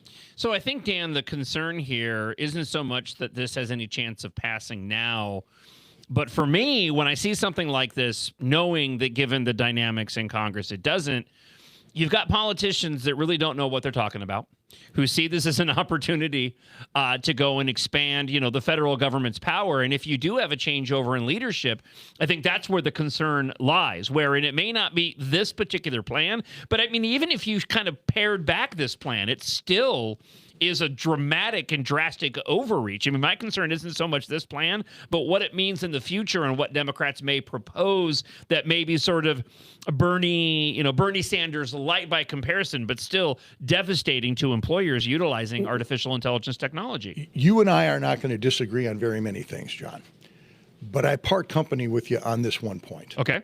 And that is this. These politicians are not stupid. They know exactly what they're doing. These Democratic Socialists of America, the likes of Bernie Sanders, Elizabeth Warren, this goofball that's running for Senate in Michigan, the mayor of New York, these people know exactly what they're doing. They're Marxists. They want to destroy the American system of free markets and capitalism. They believe that capitalism is evil. They believe that capitalism is responsible for all the evils of the world. They believe that American liberty is responsible for all the problems of the world. They want to establish a Marxist socialist government in the state of Minnesota. They know exactly what they're doing. Well, and we agree here, and maybe I should have qualified my remarks a little bit further, because I absolutely agree with you. They absolutely do know what they're doing. But what you have is almost I almost see it as like a tiered level where you have the individuals who are all in on the Marxist agenda, and then you have, and it usually works its way down to the local level of these emerging Democrats that come out, don't really know what it is that they're doing in terms of being a leader, and they end up just adopting these, different platforms at face value. So that's more of what I meant. We're not in disagreement, but I'm talking about those ignorant Democrats out there that just accept the blanket of what any other Democrat above them says. Here's what they're ignorant of, John. They're ignorant of basic fundamental economics. Yeah. They're ignorant of what creates wealth, how wealth is created. They're ignorant of the necessity for the operation of the four key elements that make capitalism work and that create wealth and freedom for individuals. They have no clue how this operates, John. And they seem to think that by transferring the means of production, distribution, and exchange, the three elements of an economic system, production, distribution, and exchange, they think that by transferring those to the state, that somehow people will be better off. And they never are, John. This is the thing that's amazing, that's astonishing. And this is what makes socialism so evil. The history of socialism is an uninterrupted chain of destruction and murder. That's all it is. Yeah. And anywhere you look in the world, and the most recent example, of course, is Venezuela. Any place you look in the world, the results are exactly the same. The destruction of individual liberty, the destruction of the human spirit, and the destruction of people themselves, the murder of people of themselves. There's no better example of this than what happened under Pol Pot in Cambodia in the 1970s, John, after the United States left Vietnam in 1975. It was just a horrific bloodbath that these Cambodian leaders visited on a very peaceful, very nonviolent culture in Cambodia. It was just horrific what they did there. And now you're seeing this entire generation being indoctrinated through the public education system and the university system, coming out not having learned from history, thinking that these are all the greatest ideas ever. Talking with tax guru Dan Pilla. Before we wrap up, we do have a couple of blasts that have rolled into the blaster line, 612-584-4565, and we will hear from a friend of the show, Heather. Hey, John. Good morning. It's funny to me that Bernie Sanders admits that we have property. I agree. Really glad to hear Dan Pilla on your show. He saved me a bunch of money the last few years by telling me that I should be paying taxes on something that I'm not paying taxes on. Thanks, Dan. It's a little hard to hear there. But again, you helped her out and saved her some money because she was paying taxes on something that she shouldn't have been paying taxes on. Oh, well, good for me. I didn't catch half of what she was saying. Yeah. It's tough when they're driving in the car. So hopefully they can use a receiver last time. But she said it was funny to her that Bernie Sanders even goes and admits that anybody has property in the first place. So she makes an interesting point there. Let's hear from Charles on the blaster line. Maybe his is a little bit clearer this morning on the John Justice Show. Or if it plays at all. That's very clear, John. Yeah, isn't that? You know what? I'm going to give myself a, if I can find it quick enough. Yeah, here we go. You're fascinating to talk to. Yeah, my machine's stuck. Of course it did. This is what happens with modern technology, and I don't have... Yeah, and it actually gave me a, sorry, unable to play your blast. Dan Pilla, taxhelponline.com. Thank you so much for coming in this morning. Any final note before we cut you loose today? Well, yeah, I would say write your congressman, write your senator, and tell them to support the Taxpayer Assistance and Service Act. This is something that is vitally important for taxpayer rights, and it's going to go a long way to further leveling the playing field between IRS and citizens. So support it.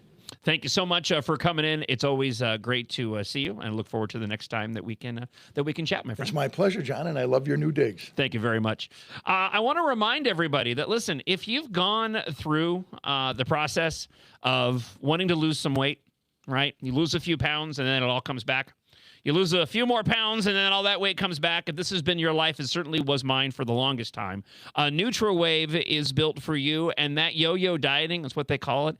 It goes away. It stops today. I cannot say enough good things, but I'm going to try about the NutraWave program. It turns on the fat burning. It reignites your energy. It's completely natural. There's no pills. There's no shots. There's no excuses. It has transformed my relationship with food. You can ask my wife, pretty much anybody that knows me. I love food. I do. I use it as comfort all the time. Right. And that's a problem. It doesn't help when you're trying to lose weight and you put that weight back on again. This is what happens through the program. Through the program, and without even trying, it ends up changing your relationship with food.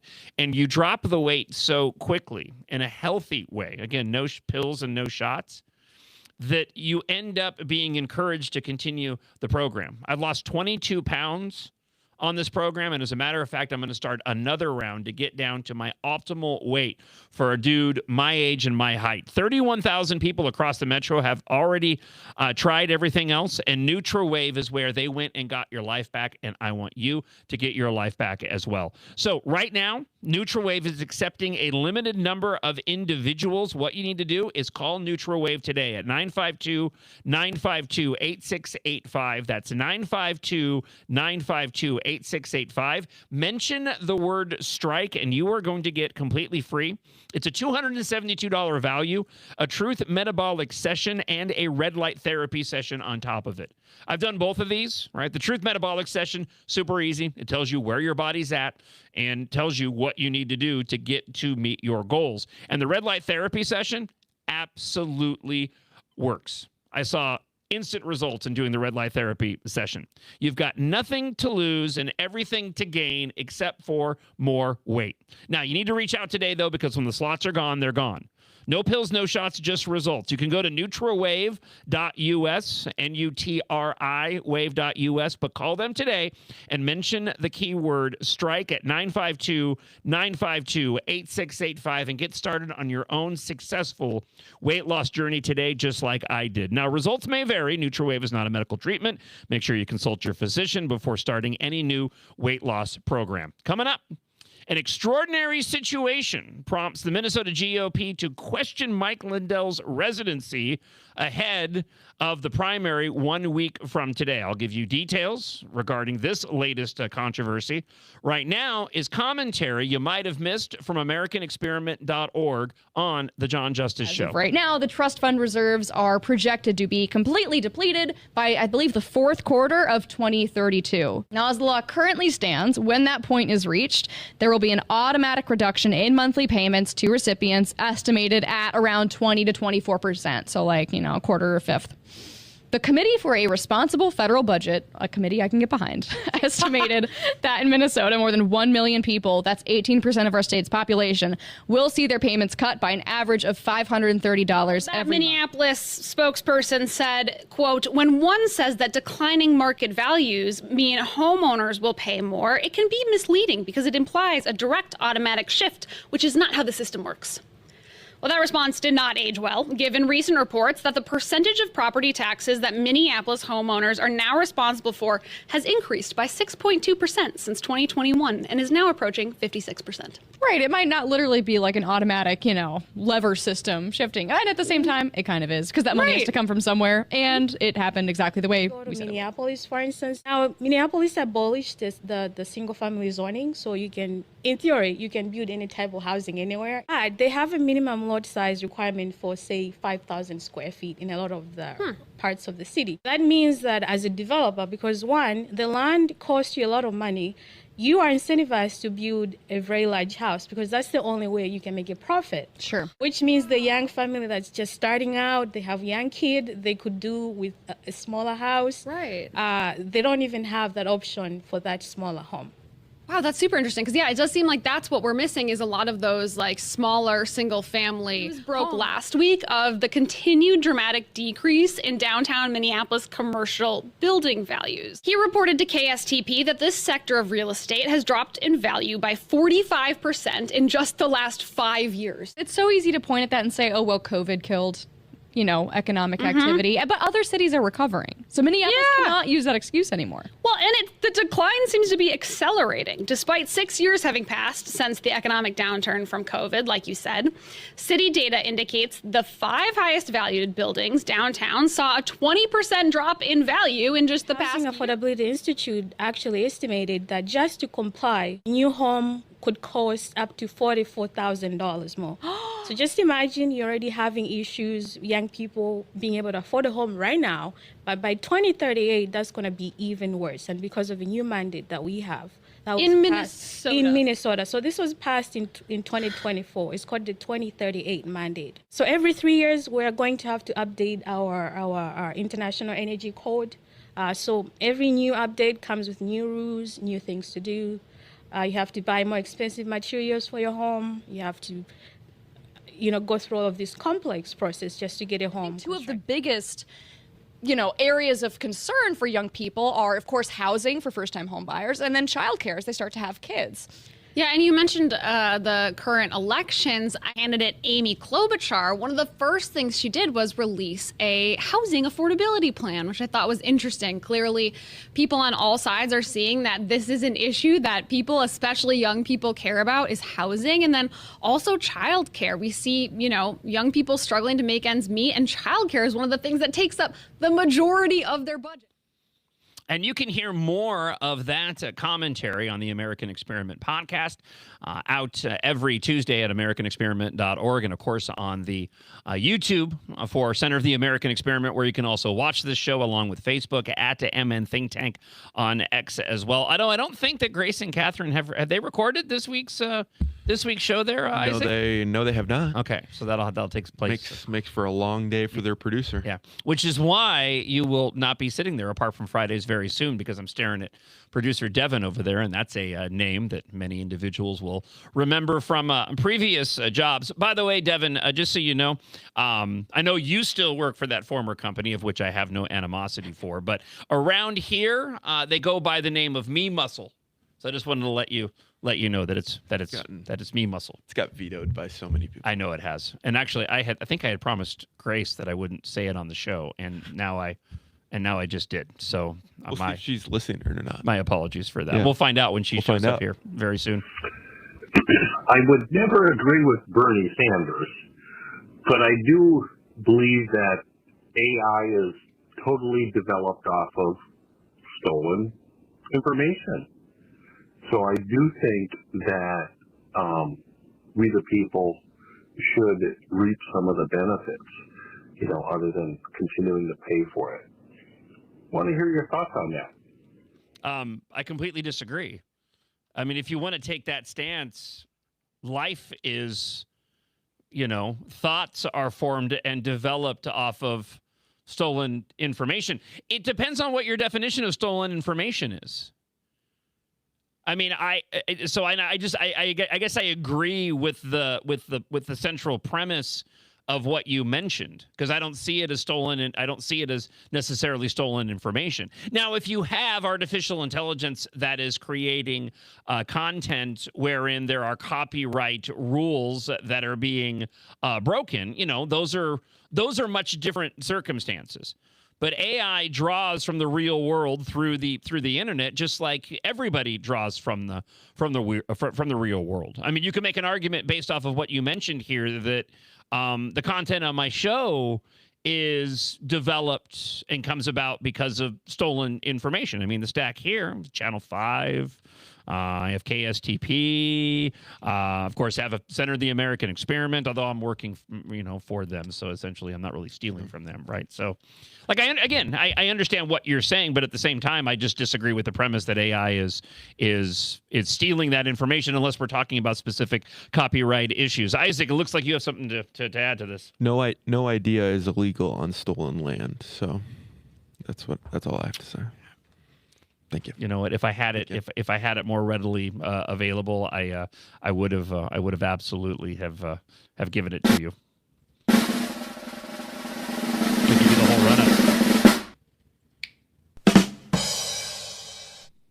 Thank you very much. You're welcome. I'll be here after 8. Grace is listening, and she heard me say me muscle, and now I'm in trouble. That's my bad. Let's switch topics quickly. Minnesota GOP Chairman Alex Plekish has requested clarification on the residency requirements for candidates, specifically regarding Mike Lindell's eligibility or lack thereof, due to questions about his residency history. Lindell, the leading Republican gubernatorial candidate, claims to have proof of Minnesota residency since August of 2025. The Minnesota Secretary of State's office stated it lacks the jurisdiction, no it doesn't, to investigate residency issues, which are handled by the Minnesota Supreme Court. Okay. What a mess. So Plekish wrote that his request was tied to public questions about the eligibility of Mike Lindell, the party's leading gubernatorial candidate, according to the polls. Plekish said that it is essential that Minnesotans know the correct standard before primary day, August 11th. I agree, but I'm going to explain specifically why I agree here in just a moment.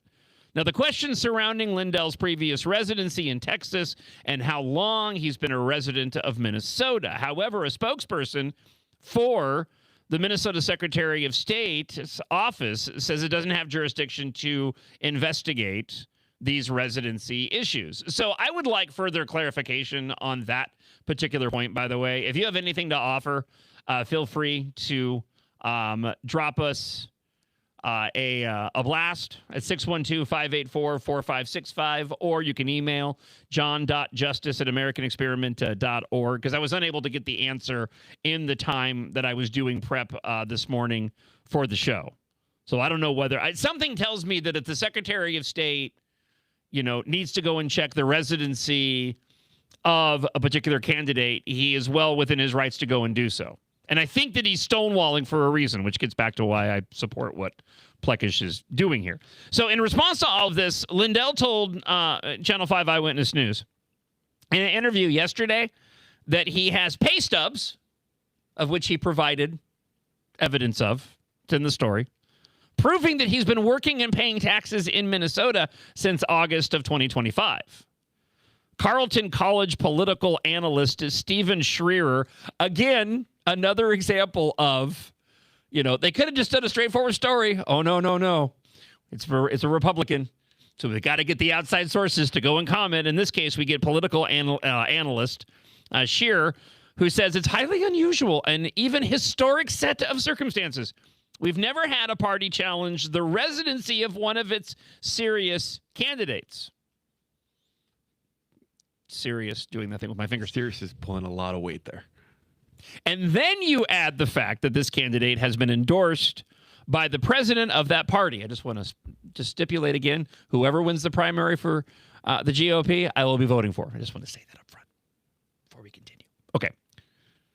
Lindell has been the leading Republican field over House Speaker Lisa Dameth, and the GOP endorsed Kendall Qualls, according to 2 KSTP Survey USA polls that were done before the primary on the 11th. So, and those polls came out a while ago. I don't think most people know, really. I mean, and it's questionable how much stock you even put into these polls in the first place. Okay, so let me just say that as well. So I don't know, exactly how legitimate they are. They're also older polls, so who knows where the minds of the voters are 1 week out from this primary. I do know that some other polls have been showing a couple of interesting things. One, Michelle Tafoya's lead has been gaining in the Senate race, especially among the other GOP candidates. And you also see individuals like Attorney General Thief Ellison, and his support is falling. My point is, here we have the GOP doing its best to snatch defeat from the jaws of victory. But unfortunately, I think Alex Plekish is right in asking these questions because they are out there and they are legitimate concerns.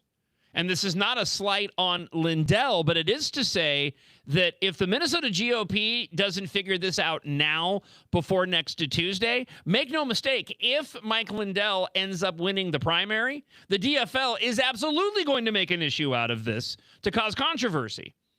My only complaint would be that we are a week out from the primary, and just now are we going to address this particular issue. But unfortunately, this is just the circumstance that we're all faced with right now. And Plekish is right to want to get this thing remedied. If they have a problem with Mike Lindell's residency, they should just go look at Al Franken's residency, because he basically never lived in Minnesota. So whatever he did, Mike Lindell should be able to do, because what was Franken's residency? So rules don't apply because somebody else did something and therefore it should apply to this guy. No, I'm sorry. That's not how any of this works.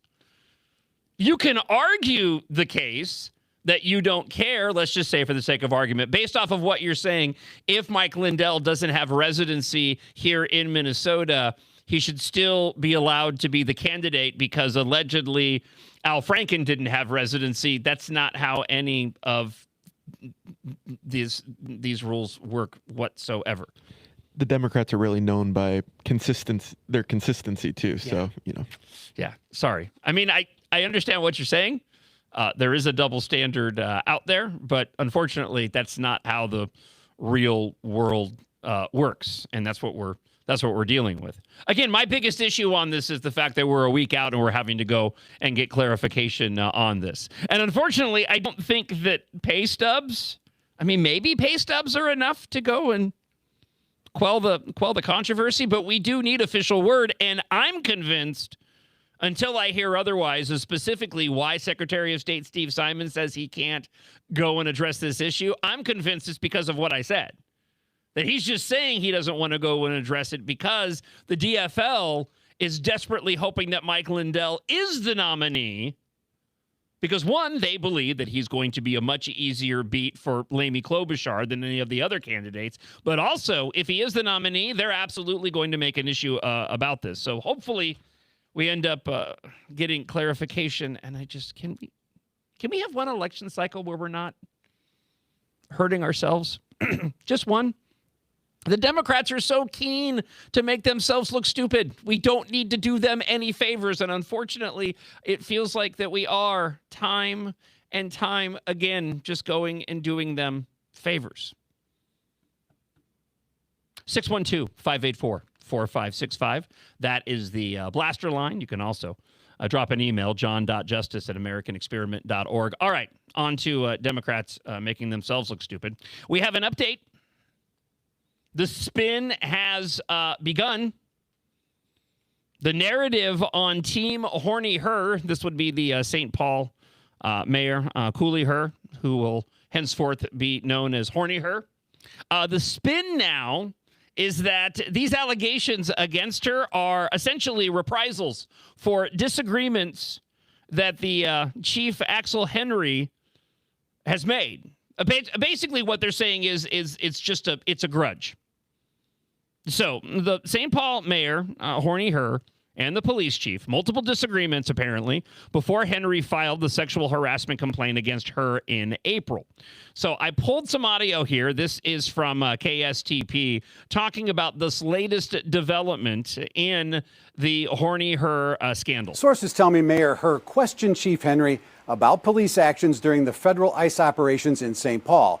She then pressed the chief about the upcoming police budget, specifically overtime. And then the bombshell, this 2-year-old internal affairs report about sexual acts at police headquarters. It was this protest that started things off between Mayor Khalil Her and I want the running average of how many Minnesota news stories start off with protest chants. It's got to be what, in the 80%? At least 90, maybe?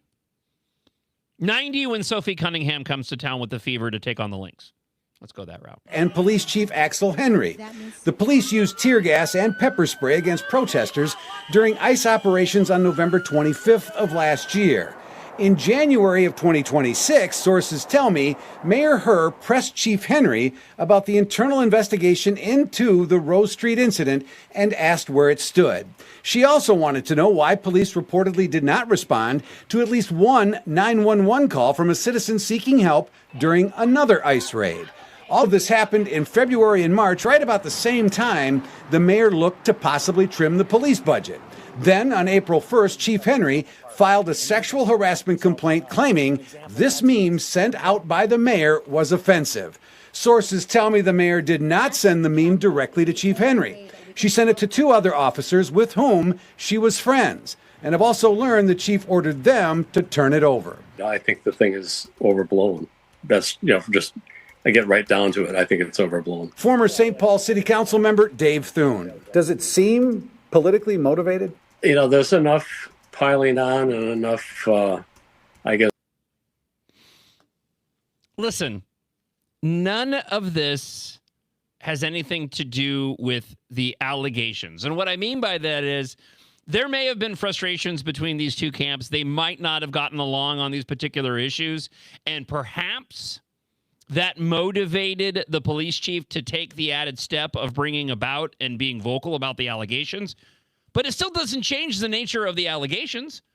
It still doesn't change the fact that Horny Her all but admitted of what she was being accused of, but chalked it up to being, oh, it's just a joke. People didn't understand my horny jokes. Who doesn't have horny jokes? I don't necessarily have horny jokes. I don't think. Isaac, horny Nothing. jokes? Sorry to bring you in on this. Nothing. I plead the fifth. Devin, you haven't officially taken over as producer yet, so I'm just going to leave you completely out of it. So this is going to be the narrative, though. This is the spin. Now, whether or not it's enough to save her, obviously she felt the need to come up with something in order to push back on these particular allegations. Again, especially considering the fact that she didn't say they weren't true. She didn't say these were false. She said, oh, people just didn't get my humor, my horny humor. And if she ends up not being held accountable for any of this, where in any normal circumstance of any company, I don't care what service they provide, I don't care what products they make, if somebody was acting anywhere near in this building that I'm currently doing the show from, the way that Horny Her was acting, yeah, they'd probably get bounced out the door. And the code on the door would have to be changed. But we're talking about an elected individual, we're talking about a woman, and we're talking about a Democrat. And therefore, she ends up getting more plot armor than some of the characters on Game of Thrones that they absolutely needed to keep, or else you wouldn't have a show. I only bring up Game of Thrones because Melinda's been doing a rewatch, and we've been watching House of the Dragon, which, by the way, last night's episode was, or I should say Sunday's episode, just spectacular. You watching House of the Dragon? No. Devin, House of the Dragon? No. Man, my gosh, so good. So good. Yeah. If you like dragons, by the way, we'll just put it this way. If you like dragons, just to watch Sunday's episode of House of the Dragon. They had some dragon on dragon action that was just amazing. It was incredible. My wife actually said, I think what she said was, it's sad when people die on these shows, but I get more upset when the dragons are hurting each other. I might be paraphrasing a little bit, but I think that's what she said. And I kind of agree with her. I kind of had more sympathy for the dragons. There were multiple ones that were ganging up on another dragon. Felt really bad. Spoiler alert, that other dragon got away, so everything was fine. I like dragons. What can I say? All right, let's go here. John Phelan, center of the American Experiment, who I would have had in studio, but apparently he's still traveling. Where is he, like in Massachusetts, Maine, someplace on the East Coast, enjoying lobster or something like that? So John Phelan writes at AmericanExperiment.org, a KSTP investigation found that 80% of convicted Medicaid fraudsters in Minnesota received sentencing options that reduced or dismissed their felony convictions after probation. These options, a stay of imposition and a stay of adjudication, are determined by state statutes and sentencing guidelines, with the latter reducing the prosecuting authority's consent. Listen, all of this is to say that if we're not going to hold these individuals accountable when we actually find them guilty of committing acts of fraud, I mean, what are we doing as a state? How can we expect anybody to take the laws seriously? How can we expect the fraud to stop in any way, shape, or form if individuals are simply getting slaps on the wrist from authorities when we actually go and catch them? I'll have further details of John Phelan's piece here in just a moment. I do want to go back to the blaster line, however. A friend of the show, James Dickey, wants to chime in on the Secretary of State's jurisdiction and whether or not he can go and look into the residency of gubernatorial candidate Mike Lindell. Hey, John, James Dickey here. I don't believe the Secretary of State has jurisdiction to decide whether or not Lindell is a resident. Sure, he could offer his opinion, and it probably have the same value as yours or mine. The court should be the ones to decide that, which is exactly what happened with the Curtis Johnson situation with the Minnesota House just this last cycle. And I agree with you, though, that, boy, wouldn't the DFL just love to have the opportunity to challenge the residency of the Minnesota GOP candidate? So if Lindell wins, I would be shocked if they didn't try to go after his residency. James, thank you so much for the clarification on that. A rare occasion, like a broken clock being right twice a day, that Secretary of State Steve Simon is actually telling the truth on that. It doesn't change the fact that we need an answer to Lindell's residency, because as he mentioned and I mentioned earlier, if we don't get an answer of this to this question and he does win the primary next Tuesday, the DFL is going to make absolute hay out of it. And here's the other problem with that. The DFL will lie about this. Even if we got clarification, and even if Lindell provides all the pay stubs necessary to allegedly go and prove his residency here and his legitimacy as the candidate, make no mistake, the DFL will just go out there and spew a bunch of lies regarding it or call it bogus. They simply can't be trusted. So we do need clarification over the course of the next 7 days. All right, getting back to John Phelan's piece. Keith Ellison, back in January, posted on X. He wrote this: listen, comma, you're going to hear a lot of BS. He actually wrote the word, though. I know we're on streaming, but I don't curse in. It's a family program. I don't curse out of these doors. I shouldn't be cursing inside of these doors. That's good policy. Yeah, I know. Yeah. It should be better policy for Keith Ellison not to use this kind of language online. No, but it's cool and it relates to the common man. Well, and he's also a very little man. He's very small. He's like Peter Dinklage. Speaking of Game of Thrones. I have no idea. Every time. I have no idea.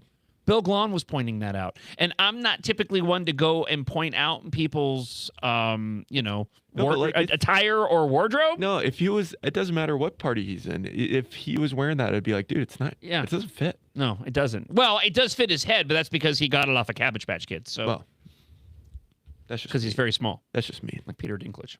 He's very small. So he has to use harsh language to build himself up because he's a very little man. He says you're going to hear a lot of BS. He used the whole word. And I mentioned that earlier? Okay. From Republicans who would rather play politics than protect a Minnesotans' money. The truth is, I'm proud to hold the record as the most effective prosecutor of Medicaid and civil fraud, despite Republican obstruction. Okay. John Phelan, though, writes, except for a recent investigation from Channel 5 that casts yet more doubt on Ellison's performance as a fraud fighter, so Kristen Swanson and Morgan Redekop had a report And it goes as follows. In news conferences, legislative hearings, and testimonies to Congress, Minnesota Attorney General Keith Ellison has said that his office has won more than 300 convictions against Medicaid fraudsters since he took office 6 years ago. The AG's office is responsible for prosecuting those cases in Minnesota using a small team of attorneys and investigators in the Medicaid Fraud Control Unit, or MFCU. Whew, that could be another bad acronym. Hey, MFCU, dude. See what I did there? But a 5 investigates analysis of those cases, getting back to the actual story, found that only a portion of those charged with felony level fraud ended up with a felony record. Using state court records, Channel 5 investigated more than 250 Medicaid fraud cases where a defendant pleaded guilty. The plea agreement and sentencing documents revealed nearly 80% of those offenders received sentences that would reduce or dismiss the felony conviction after dismiss the felony conviction after probation. Now, as these two authors go and write, the reduced or dismissed convictions are the result of 2 sentencing options that are available to state court judges in Minnesota: a stay of imposition and a stay of adjudication. When the sentence is a stay of imposition, the judge will accept a guilty plea from the defendant and will put that defendant on probation. If the defendant successfully completes all of those conditions and terms, that final felony sentence will not actually be imposed, resulting in either a gross misdemeanor or a misdemeanor on the defendant's record. A stay of adjudication works the same way, but the court doesn't ultimately accept the guilty plea, and therefore no criminal conviction appears on the defendant's record after probation. It's as if there had been no prosecution at all, according to the report's author. What are we doing? It's no wonder, and I have an example of this coming up in just a moment. It's no wonder these fraudsters, and it's the one aspect of this that just, I want to facepalm every single time. It's no wonder these fraudsters are so incredibly blatant and brazen in their fraud. They simply don't care because they don't expect they're going to be held accountable. And even when they enter a guilty plea, these radical leftist judges are more than happy to go and let them off the hook. Now, John Phelan continues in his story, in contrast to the bombast of his January statement in that expletive-filled X post. When confronted by KSTP, Ellison now says, it has nothing to do with him at all. While stays are often part of plea deals offered by his office, Ellison said the outcome is doing that thing with my fingers, not something that the Attorney General will ultimately decide. And yet he's going online saying, it's BS when Republicans say we're not doing anything regarding protecting Minnesotans' money. And yet when he's actually confronted with the truth, he simply says, that has nothing to do with me. He says these things are decided by court discretion in sentencing. He said this earlier this month in an interview. They're determined by Minnesota statutes, which are set by the state legislature. They're set up by sentencing guidelines. He's such a hack, he can't even bother to go and explain why these different sentencing options are actually available in the first place.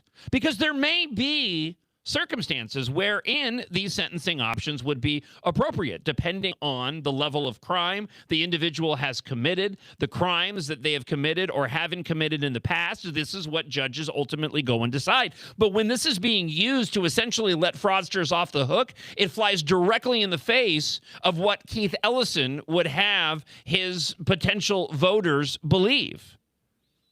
John Phelan wraps his piece up saying that while the case of a stay of imposition, it is not the case with the stay of adjudication, which typically does require the consent of a prosecuting authority. These account for 1/3 of the stays investigated by KSTP. Ellison's supportive relations with fraudsters are a matter of public record. The latest data further undermines his claims to be a fraud fighter. So in this case, He was actually lying about how this was none of his business when it came to the stay of adjudication. And as John Phelan writes, this is where you have a third of those stays that he actually is directly involved in. Keith Ellison knows the truth.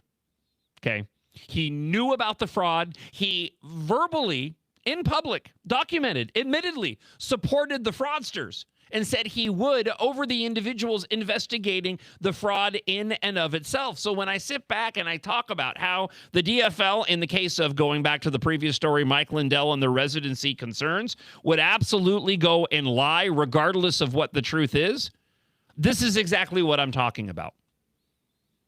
The DFL now has made it known that they have no interest in the truth whatsoever. They're power mad.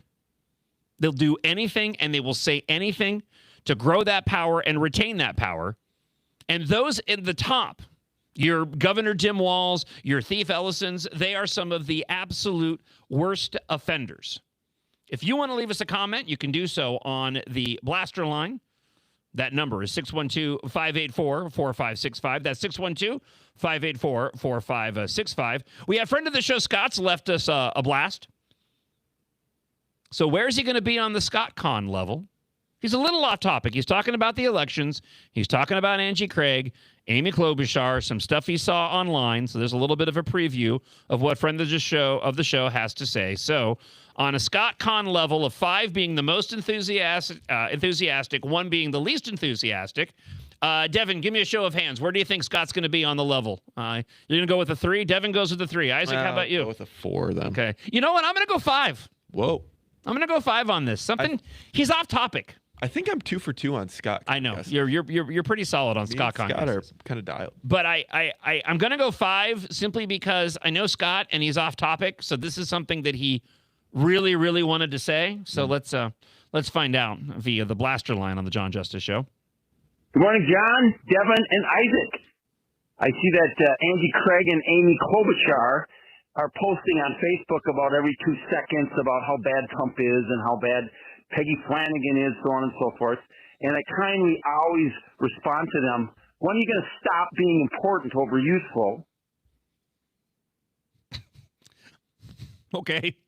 So what'd you do? What'd you say? I said 4, but I think that's my first miss. Yeah, I'm going to give it to Devin. Devin said 3. I was way off the mark on that. So, but thank you, as always, Scott, for the comment. It's greatly appreciated.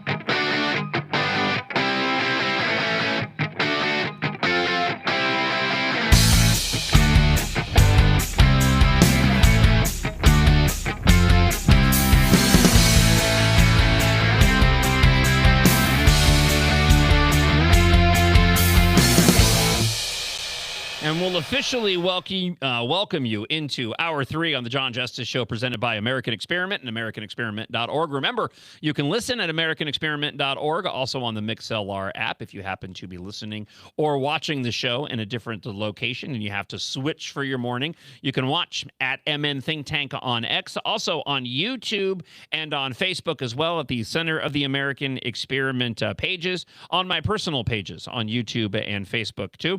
And merchandise available now at AmericanExperiment.org. If you're on the homepage, hit the About button on the top left, and the merchandise page will come down. A number of different American Experiment items.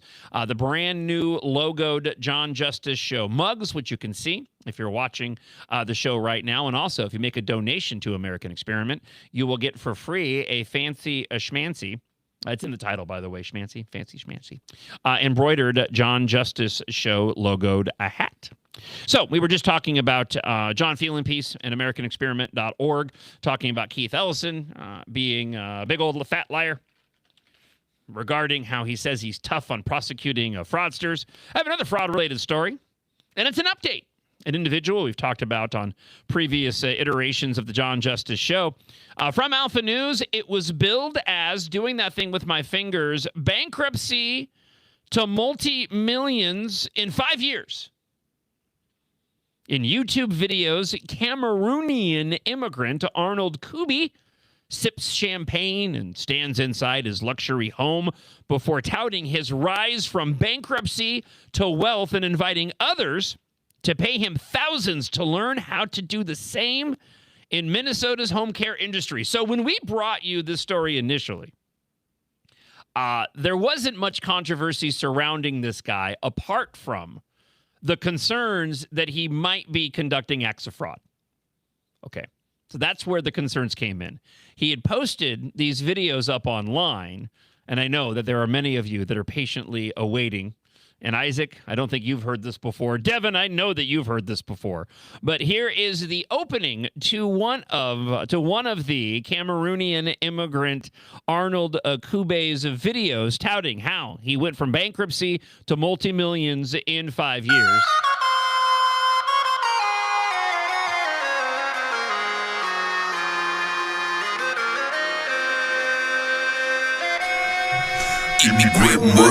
Immigrant money. I came from overseas, now I got the money. Immigrant money.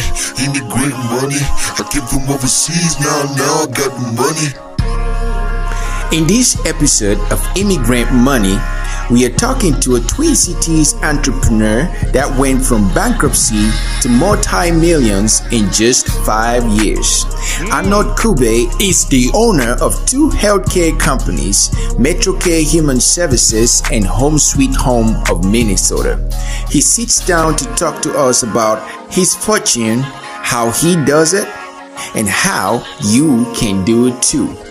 Well, state officials have suspended his companies as they begin investigating allegations of fraud. You're fascinating to talk to. Yeah. We kind of saw how the story was going to end when we first talked about it, didn't we? Alpha News has learned there's a staggering amount of taxpayer-funded payments to his 2 companies he received before the money was cut off. We're talking $36.2 million. Remember when I was talking about the brazenness of all of this? Remember what this is what I was talking about? The Minnesota Department of Human Services confirmed that Kube's 2 companies, the MetroCare Human Services and Home Sweet Home of Minnesota, received approximately $28.7 million and $7.5 million, respectively, in Medicaid and other state administered payments. This is what I don't understand, and it's not the first time that I've gone and I've made a comment like this, but this is what I simply do not get. Is that I don't know how individuals go about their daily lives committing these acts of fraud, and they're just fine. What was your upbringing, and how can you look at yourself in the mirror? How are you not stressed out constantly? Unless you're just so confident in what you're doing that it simply doesn't matter to you anymore. It blows my mind. I mean, this guy's going on videos. There's footage out there of him just living just in the lap of luxury. He's got his champagne bottles. He's got his clothes. Right, he's in these fancy houses. You too can make a bunch of money like me. You just got to rip off all the taxpayers here in Minnesota. But it's super easy. And if you get caught, don't worry. That attorney general, that little guy, Keith Ellison, he's not going to prosecute you to the fullest extent of the law. It's great. I love America. Of course, they never say the I love America part, do they? Right. I'd give them just a little bit of credit. The fraudsters. If they at least touted how great America was that they're able to go and commit all of this fraud. The guy who did the YouTube video showing how to do fraud sounds like a ringleader to me. Hopefully he gets 500 months. Yeah, right? So following a June hearing, an administrative law judge determined that clients of Kube's companies faced, doing that thing with my fingers, imminent risk of harm. They recommended that emergency suspensions remain in place. The DHS commissioner accepted the recommendation. The decision leaves both MetroCare Human Services and Home Sweet Home of Minnesota unable to operate. Oh, that's so sad. What a bummer. The orders also cited pending administrative investigations related to the alleged fraud against the Minnesota Medicaid program. Now, long before state investigators came calling, Kube built a public brand around one of entrepreneurship's favorite familiar narratives, overcoming adversity. Well, yeah, I'd say so. I mean, you are. It's how you choose to overcome that adversity. It is very much directly in line with what I've said regarding border issues and immigration. And it's amazing to me how often the issue of immigration, the problems relating to immigration do relate to so many other issues that we're faced with, especially here in Minnesota. But the example that I wanted to put forward is the one wherein when somebody talks about somebody bettering their life by coming into the United States, and they typically use that as a crutch to go and support illegal immigration, saying, well, these people are just trying to better their lives. You know, and they'll try to couch it with a little bit of reality, and they'll say, some of these people are just trying to better their lives. I go a step further, and I say, no, all of these people are trying to better their lives by coming into the country illegally, but it's how they go about attempting to better their lives that makes all the difference. And in this case, the Cameroonian immigrant isn't lying, touting overcoming adversity, probably came here as a poor immigrant, but he's overcome that adversity. But how has he done that? Oh, by ripping off Isaac's money. And mine too, and you as well. So long before the state investigators came calling, he pushed this overcoming adversity narrative. After arriving in the United States, case in point, from Cameroon, as an asylum seeker in 2007, Kube experimented with several businesses before filing for bankruptcy around 2014. This is according to a profile that was published in the Sahan Journal. He eventually entered the Minnesota taxpayer-funded healthcare system, launching Metro Care Human Services before expanding to Home Sweet Home of Minnesota, which purchases and converts homes into assisted living facilities. You know what's great about assisted living facilities is that when you're looking to go and ballot harvest, those places are ripe for opportunity. There's no evidence in the story of that. I just wanted to go and point that out. Oh, and Medicaid fraud, too. There's that other fraud as well. By 2022, the businesses were generating millions in annual revenue. Because that's what happens with most businesses. You start a business and you immediately end up generating a profit. It happens all the time in businesses.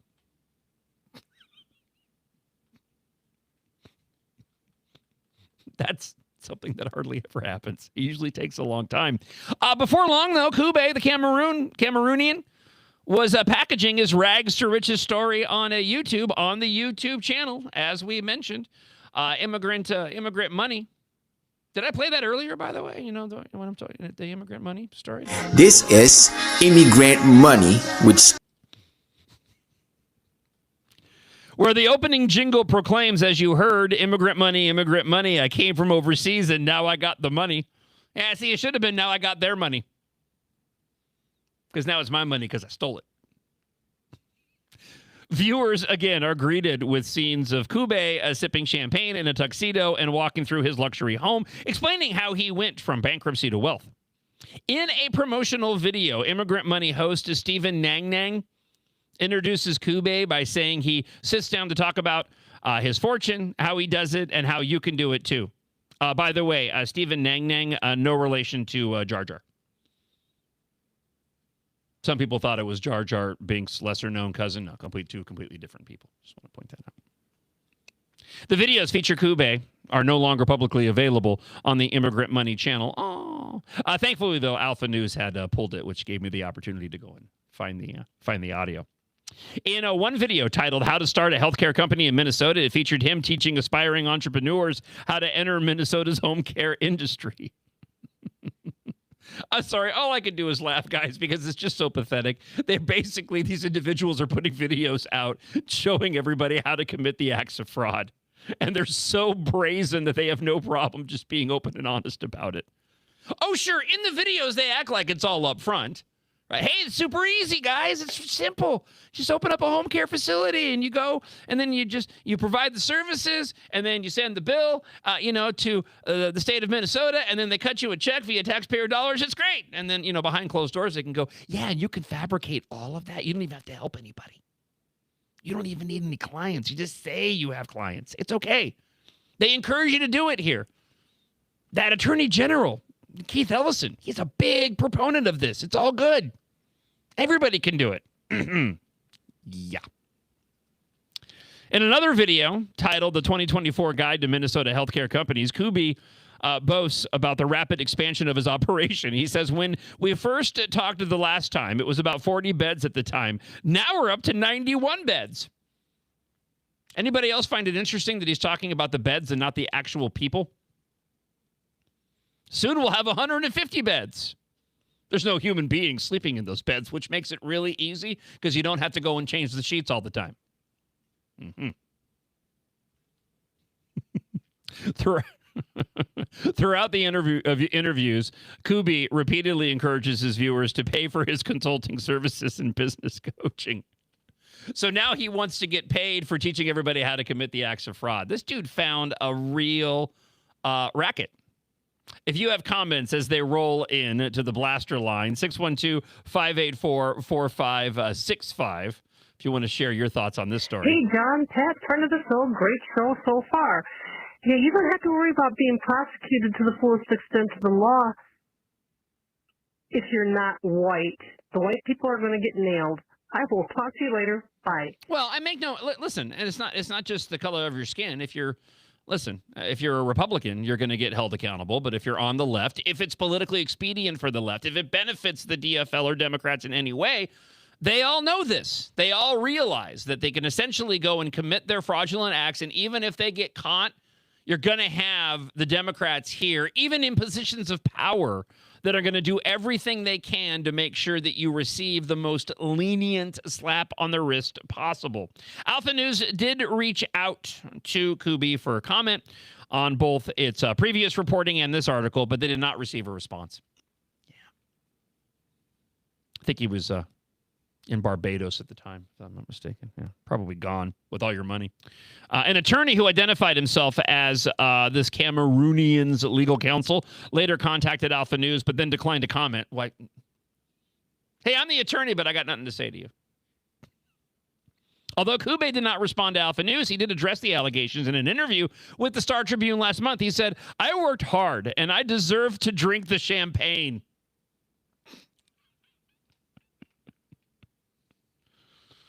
You almost feel sorry. You don't, but you almost do, because they truly believe they're not doing anything wrong, because they've been told by the Democrat leadership around them that they're not doing anything wrong. And when they get held accountable,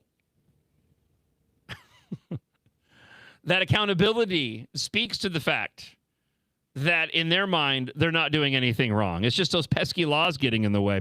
He added that people should instead focus on how many lives I have saved since I started doing this work, according to the Star Tribune. I just find it comical that we all looked at this and the ridiculousness of it several months back and all said, gee, I wonder if this guy's committing an act of fraud. Of course, you want to wait for the truth to come out. But in this case, yeah, of course he was committing an act of fraud. All right.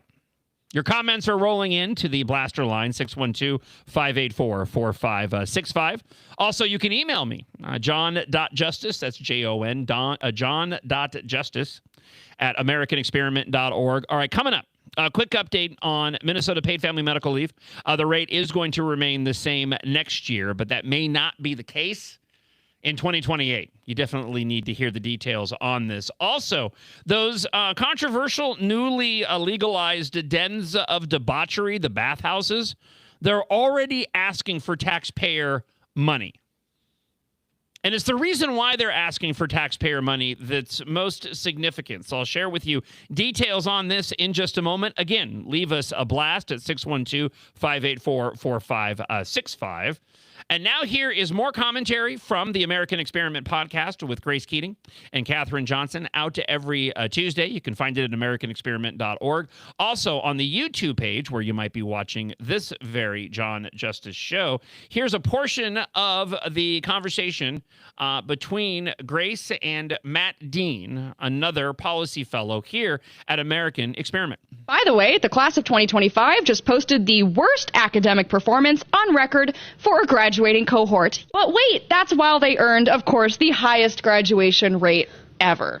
Record low academic performance. They can't read at grade level. They can't do math at grade level. The schools aren't teaching them anything, but they're still graduating in record numbers. It's crazy. They do such a disservice. How do we expect them to be successful? We're just setting them up for failure, which is really sad. All the special interests are represented in St. Paul. But who speaks for you?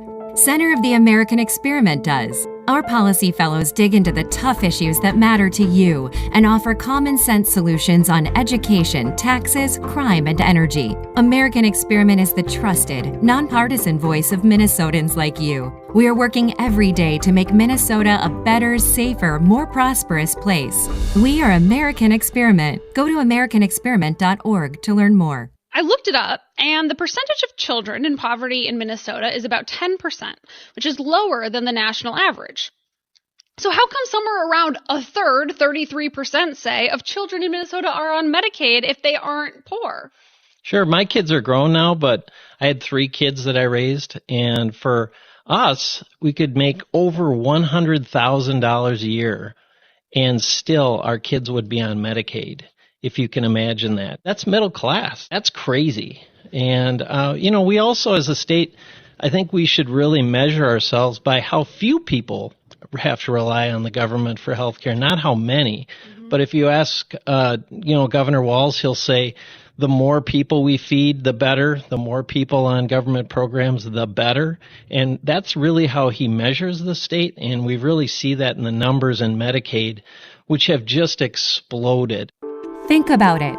Black and Hispanic students in Mississippi perform better in reading and math than Black and Hispanic students in Minnesota. And Mississippi spends thousands of dollars less per student than Minnesota. Mississippi spends less money, gets better results, and their achievement gaps are closing, while ours are getting worse.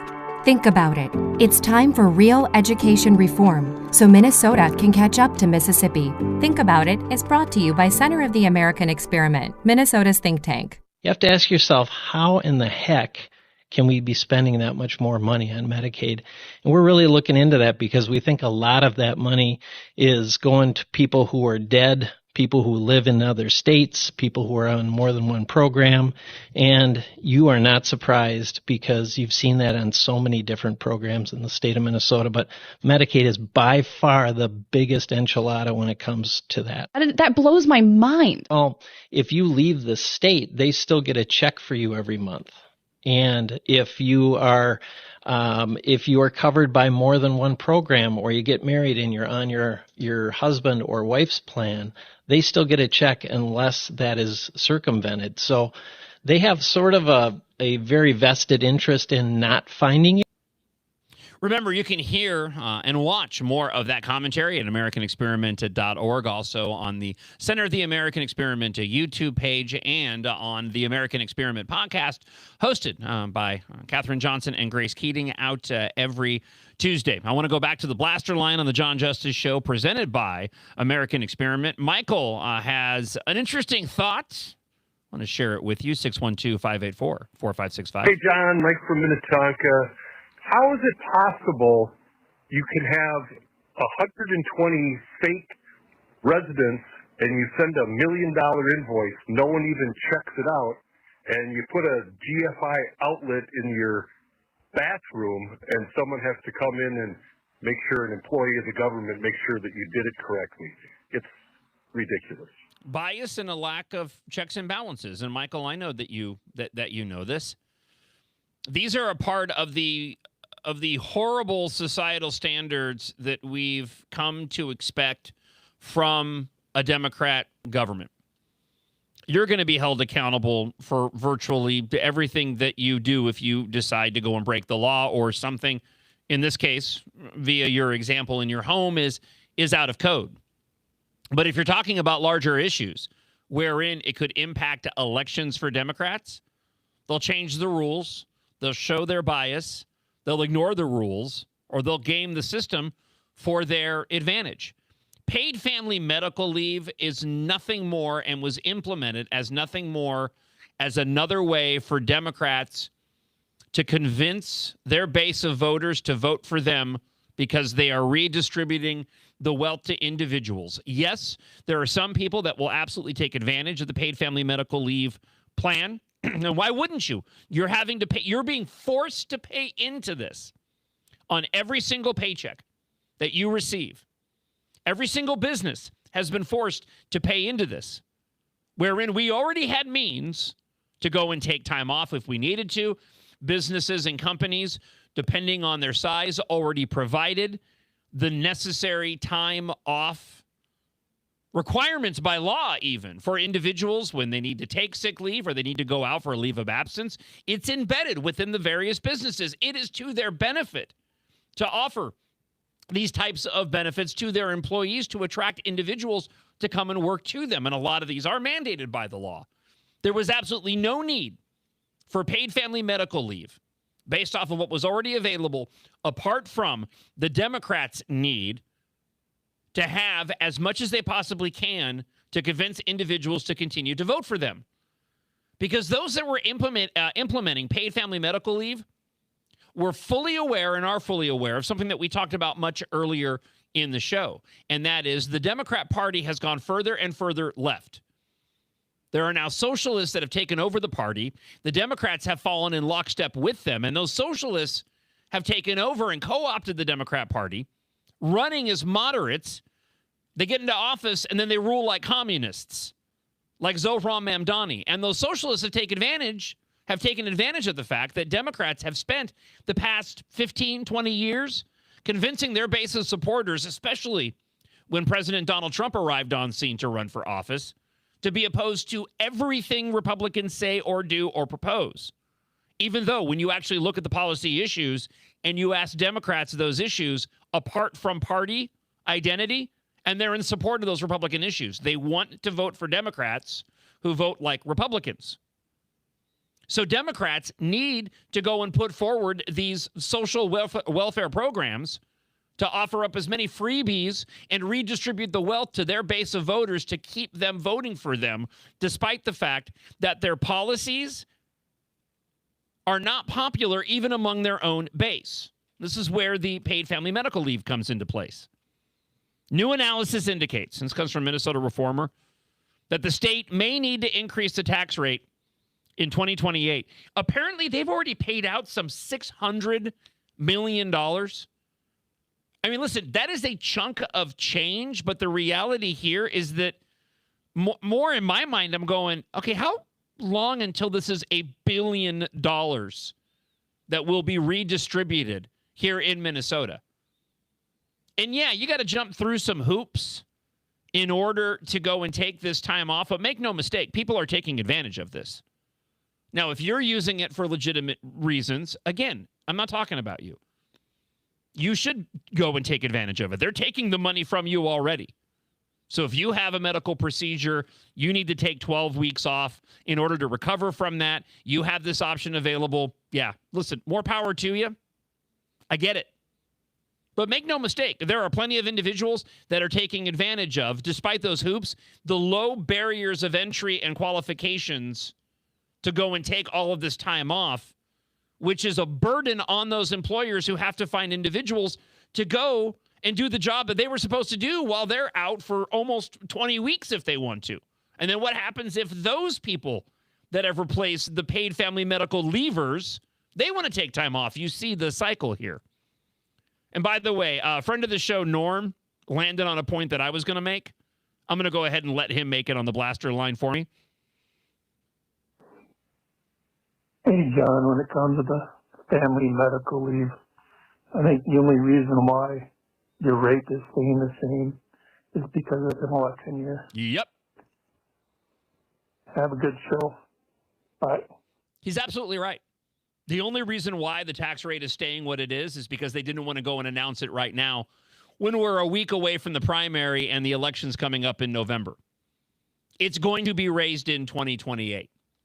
And the scary part is because they're not going to raise it now because it's not politically expedient for Democrats to go and raise the tax right now.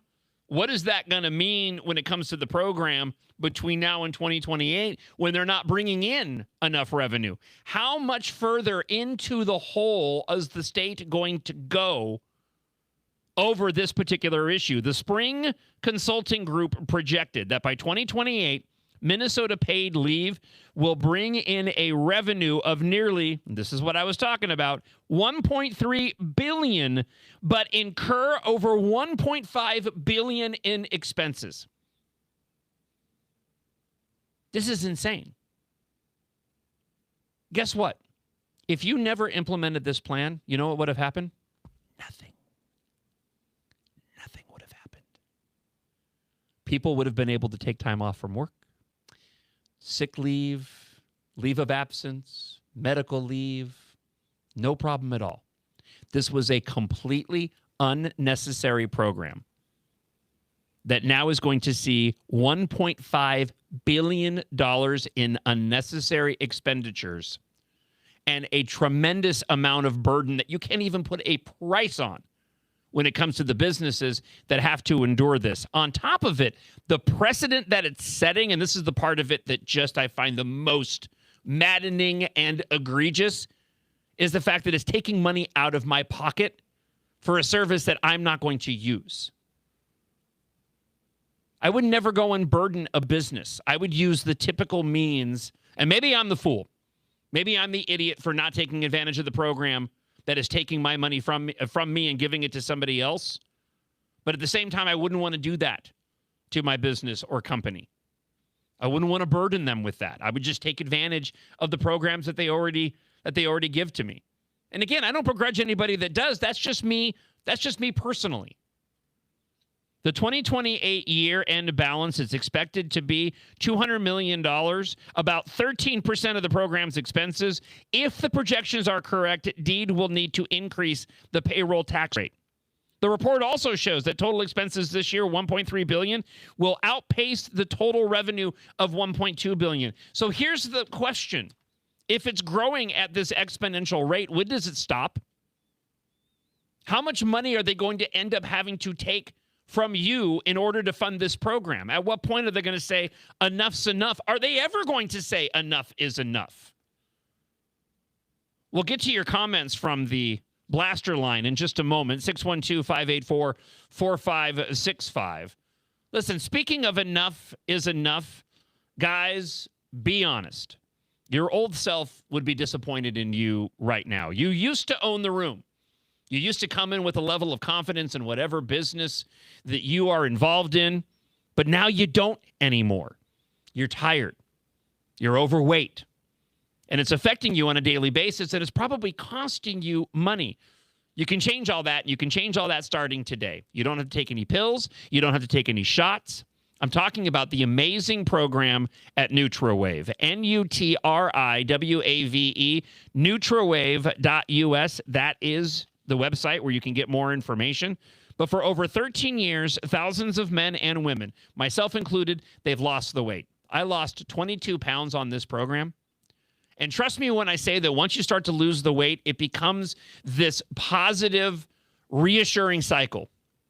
You eat the food that you want to eat through the plan that's given to you. You end up, just through the sake of the program, changing your relationship with food, and you get excited to meet your goals. I'm going to do another round because I know that another round on this amazing NutraWave program is going to actually bring me, for the first time since I was back in my early 20s, down to my optimal weight for a guy my age and my size.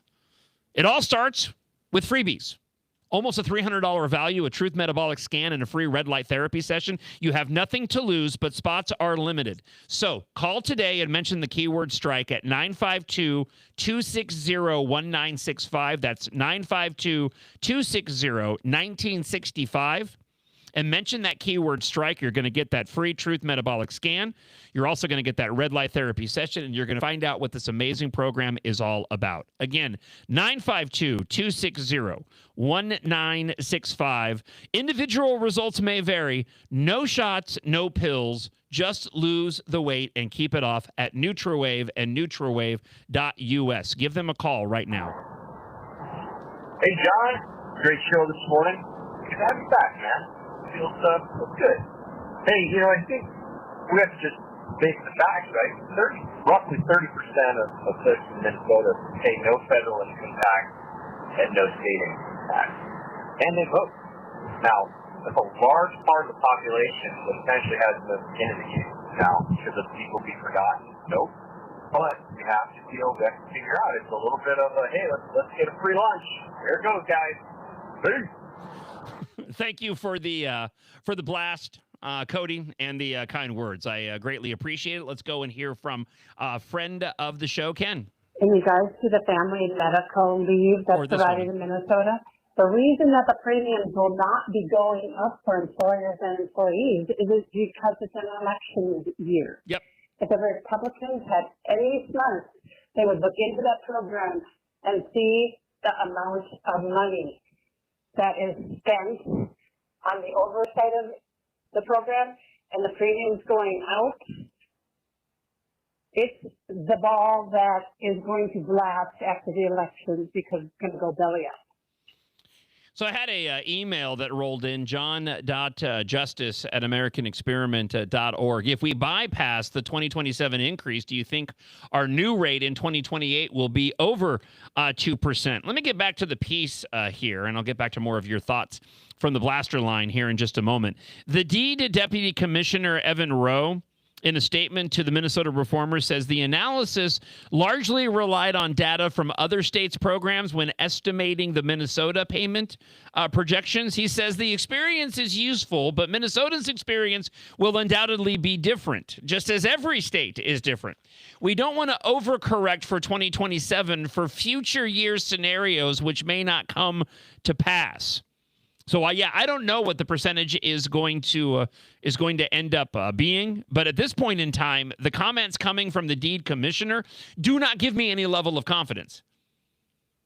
You know, I hear that, I read that, and all that I think is this dude's actually forecasting that it's going to be a heck of a lot worse than even what they are projecting now. Let's go back to the blaster line at 612-584-4565. Hey, it's Ben from Little Canada. If they have paid family leave, can you just make an LLC and then take time off and then just make another LLC, take time off, and that's how the scam will work? Probably. I don't know. We have to ask Andrew Kube of Immigrant Money what his thoughts are. I'm sure he's already making the transition over to paid family medical leave and how to take advantage of that.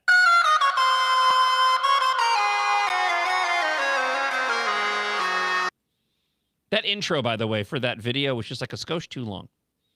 Every time I play it, I would just go, you know what? Should have been just a little bit shorter. All right. John.justice@americanexperiment.org. Let's shift gears. Talking about taxpayer money, though. John Phelan makes another appearance on the show today. Again, I would have had him in, but he's traveling. And I didn't want to wait because his stories were so great. So the decriminalization of bathhouses in Minneapolis, this has led to requests for public health funding. John, in the piece, appropriately kind of goes, why do we need public health funding for this?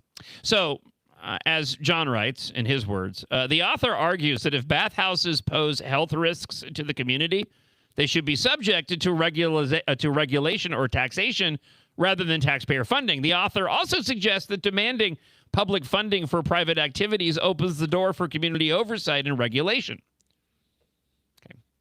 So John provides us with a quote, philosopher, and I believe it's Isaac's favorite philosopher, John Stuart Mills.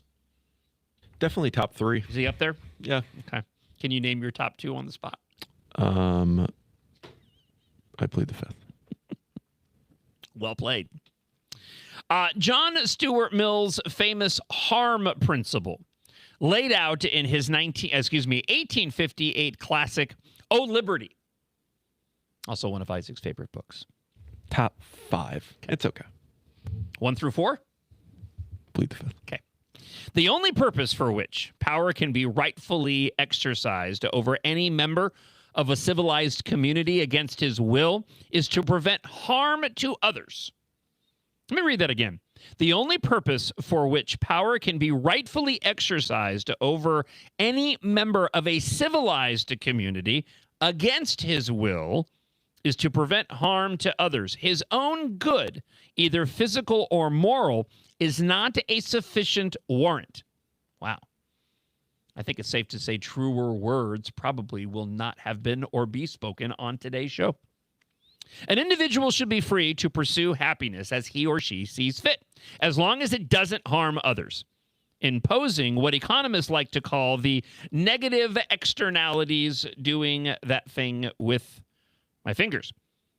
On such a basis, the response of the social liberal to the recent decriminalization of bathhouses in Minneapolis might well be, if you don't like bathhouses, don't go to one.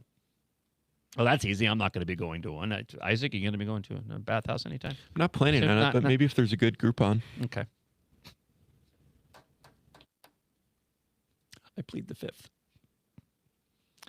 But the day Mayor Jacob Fry signed the ordinances repealing the adult bathhouse, NPR, National Boring Radio, reported Dylan Boyer, a member of the steering committee for the Safer Sex Spaces Coalition. Let's try that again.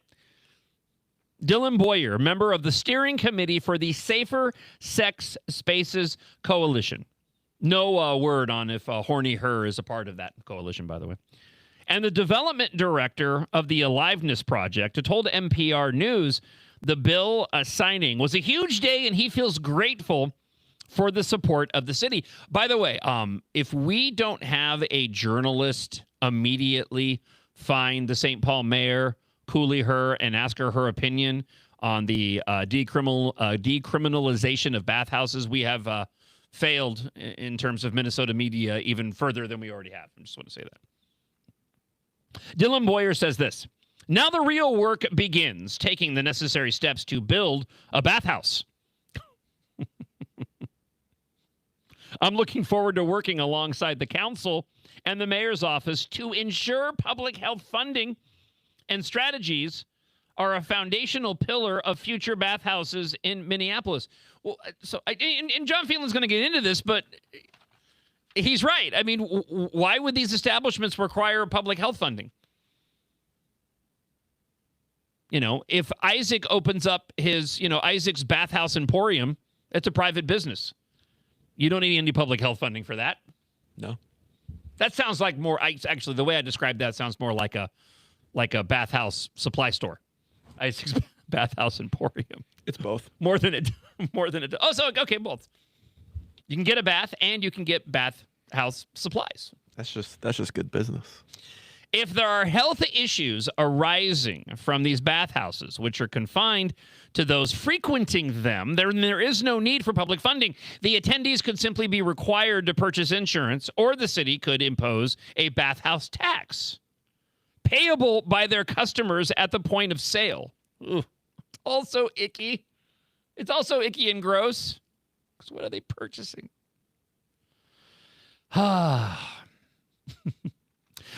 This would be an example of the Pigovian tax, which, as Eric Harris Bernstein of We Make Minnesota explained in different circumstances last year, it is a tax levied on a socially harmful activity in hopes of reducing its prevalence and or raising revenue to compensate for its negative effects. Either way, if these harms are confined to bathhouse customers, if they are internalized in the economist jargon, there is no need for public funding for these different bathhouses. People are already calling for an Isaac's Bathhouse Emporium t-shirt, by the way. Minnesota State Fair. $49.99.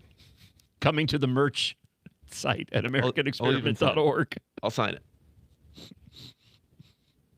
All right. The rattling of the begging bowl for taxpayers' cash. Mr. Boyer seems to be conceding that there are health issues arising from bathhouses which are not confined to those frequenting them. They are externalized. If he is, we have a negative externality or harm to others, as Mill put it. And under the harm principle, that justifies community intervention. If you are going to demand that the community funds your activities, you have to accept that. In doing so, you are giving the community a say in those activities, and wouldn't it be responsible for that community to decline to pay for them and deal with these supposed negative externalities by simply pronouncing these activities illegal? That is why bathhouses were closed back in the 1980s and why bars and restaurants across Minnesota were closed in 2020 and 2021. It's not about the bathhouses either. I mean, I know John knows this. I know he does. There is a portion of it that is about the bathhouses. But again, it's right in line, and this is why I did the two stories of paid family medical leave and the bathhouse issue back to back on the show, because both of these are examples of the larger issue that is absolutely systemic within the Democrat Party and liberals in general. The things that they push and support are rarely ever about the things that they push and support. Paid family medical leave was not about legitimately giving individuals more time off to deal with the hardships of life. It was about redistributing the wealth to buy votes. That's it. What's happening now with the bathhouse issue is they're doing the same thing. They're appealing and trying to change those societal standards that we'd all had adhered to for a long, long time. And the reasons why we got rid of the bathhouses and criminalized them in the first place, as John Phelan writes in his piece. But by going and legitimizing these again, it legitimizes the left's progressive agenda. And in this case, the left's radical sexual progressive agenda that seeks to tear down those societal norms for a bunch of individuals on the left that want to basically just make themselves feel better about themselves as they live their own lives of debauchery. That society said a long time ago, listen, you want to do this activity, you do it privately in the confines of your own home or somebody else's. But in doing so, what does that do? It puts the responsibility on the individual, and in their minds, it makes the whole thing icky. They want to un-icky all of it. They want to go and make Isaac's Bathhouse Emporium to be the standard to tell society, I know you all said this was icky, but we now have government funds going to allow individuals to go and appeal to their base desires in public, and we're going to fund it via taxpayer dollars to establish how this is now the new societal norm that you guys all need to adopt. Why do you think they target children at such a young age when it comes to the issues regarding sexual identity at a time when their brains aren't fully developed, so that when their brains do fully develop, these ideas will already be cemented in their mind and they'll be more susceptible to all of the ridiculous nonsense that Democrats put forward in order to continue to try to go and win elections. It's evil. It is straight up evil. John Phelan wraps up this piece saying, I've written before that conservatives, even those socially liberal ones, ought to be careful not to identify negative externalities too readily. I humbly offer that advice to these progressives too. Listen, let's just be straightforward. They're degenerates. They are absolute degenerates. They're simply about power, changing the standards to fit their own base desires and needs. Because deep down inside, they know that they're degenerates, attempting to find anything they possibly can to fill that God-sized hole within them. Because that's what happens. In the absence of living for something else or somebody else or calling to a higher power, there's a massive hole that needs to be filled, and this is what these radical leftists go and fill it with. And when that's not enough, they need the rest of the world to go and affirm those feelings inside of them. So they want to go and force it upon everybody else. Let's go back to the blaster line, 612-584-4565. Same community that's been screaming, I want the government to stay out of my bedroom. Republicans need to stay out of my bedroom. Now are advocating for the government to provide the bedroom for them. Yep. You are absolutely correct in your assessment.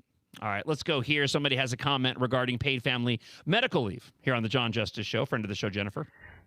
So I work for a pretty large company in Minnesota, and the people that are going out now, instead of the leave that they would normally use, they're doing the Minnesota leave and then just supplementing with the company's leave and FMLA. So that's a big part of it as well. This is Pay family medical leave. We've only seen the tip of the iceberg of this program of just what an absolute abject disaster this is going to be for Minnesota. And I hate to be the one to even say this, but the truth of the matter is they should probably be raising the tax on it now because they simply can't afford it. I agree with the blasts, and thank you so much for leaving your comments at 612-584-4565. You're absolutely correct that this is only being held off on because it's an election year and they don't want that negativity. Even though it should be enough to look at the story and say it will be raised in 2028. I mean, let's just go that route. They're already projecting it's going to be raised in 2028 because they know they need to go and raise it now, and they simply won't, which is going to make matters even worse when it comes to just how disastrous this program is going to be. Speaking of disastrous programs, I'm kind of surprised at the outcome on this one.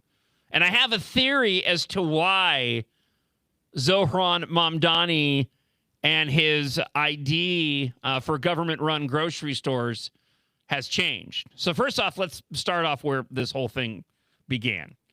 So this clip went viral yesterday.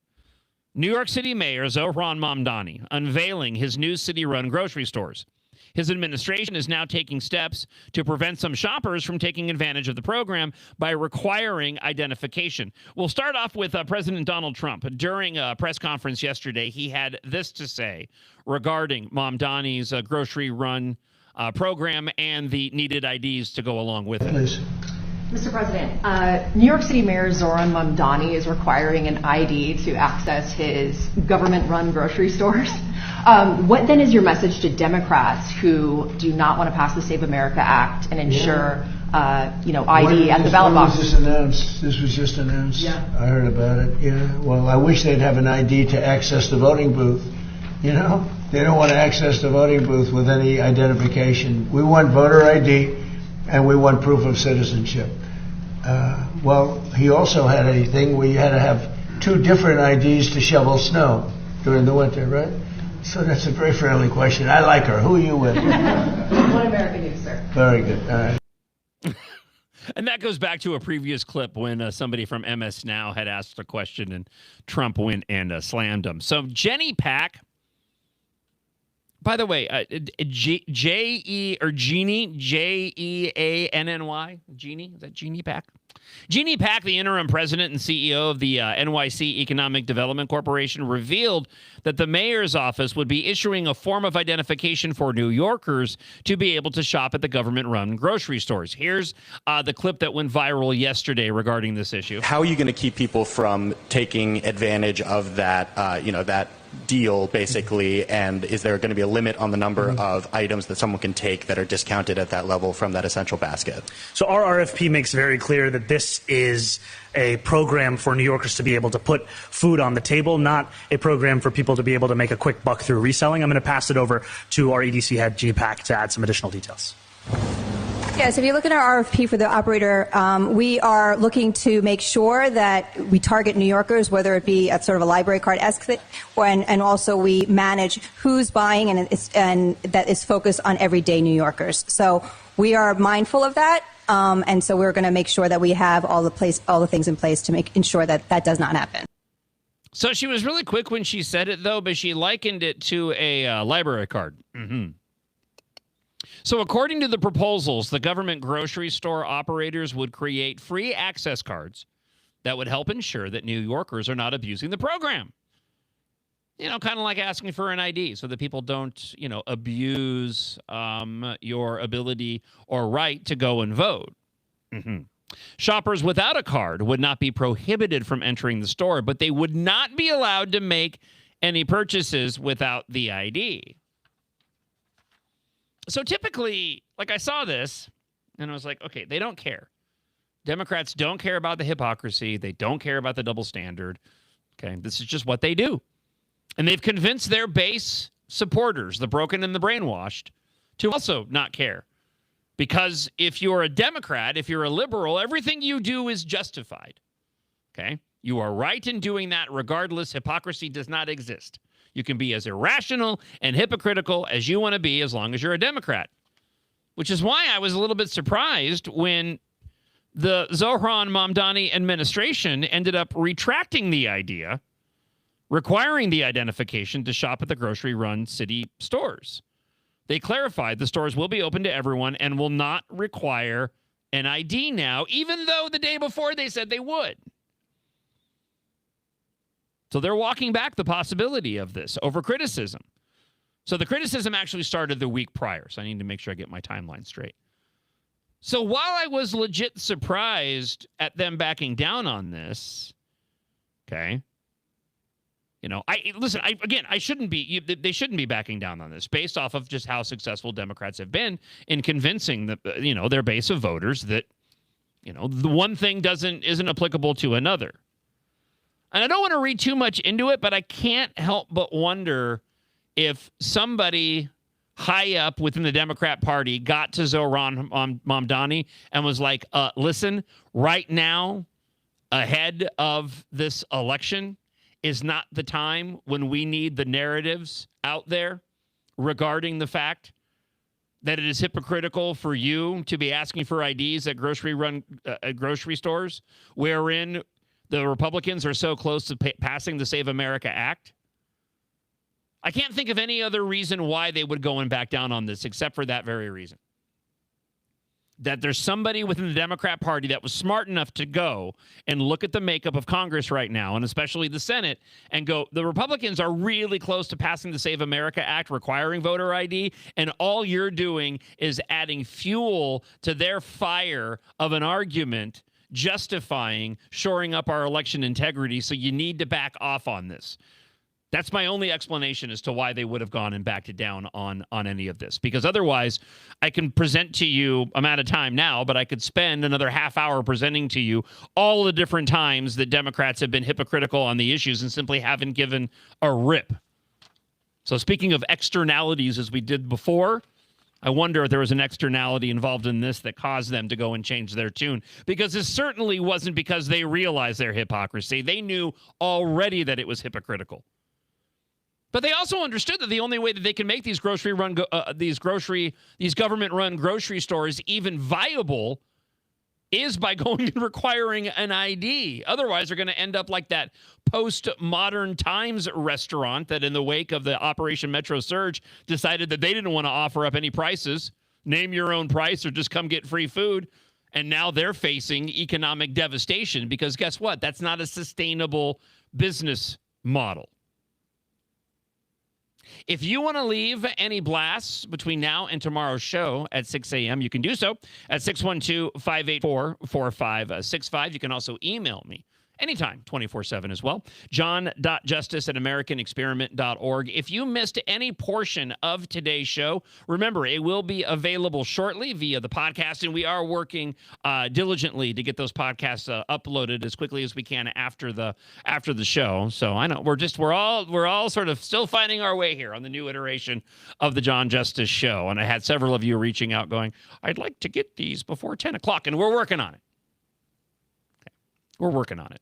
So thank you to Isaac this morning. Thank you to Devin, who already took off today producing the show. Yes, sir. Happy to be here. Isaac can't continue producing Monday through Thursday because he has to focus his time on his Bathhouse Emporium. So true. I know. It takes a lot. There's a lot of legwork involved in running that emporium. Remember, at AmericanExperiment.org, make a donation. Get yourself an embroidered John Justice Show hat. Also, the mugs are available up on the merchandise page, which you can find under the About link on the homepage on the left. Podcasts up on the MixLR app shortly across all major podcast platforms. And if you want to watch a replay of the show, you can do so at MN Think Tank on X or at Facebook and YouTube at Center of the American Experiment or my personal pages as well. Tomorrow on the show, I'm very excited to welcome a social media influencer who has been, if you're on X, definitely worth a follow. Rebecca Thompson, she goes by Becca Thompson. She has been going after the city of Minneapolis leadership, relentless in her pursuit of calling out the leftists in Minneapolis. She'll be joining us in studio right around 7:30 tomorrow. Really looking forward to that conversation. And, of course, all the news from now until tomorrow morning that you might have missed, make sure you join us starting at 6 a.m. And every once in a while, we kick off the show a little bit early and do a little pre-show. Right. Even earlier. That happened this morning. We went live a little bit early before 6 a.m. So be sure that you're listening. You're listening early on the stream at AmericanExperiment.org or on the app. Have yourself a fantastic day. God bless to you, and I'll talk to you guys tomorrow morning, and we'll go out, of course, with some Zima Fizz.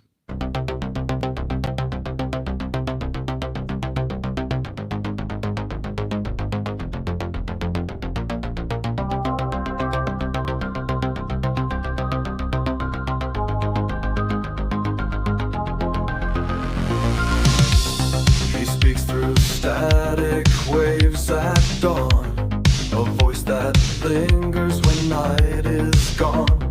Twin cities hum with stories spun. John Justice rides the rising sun.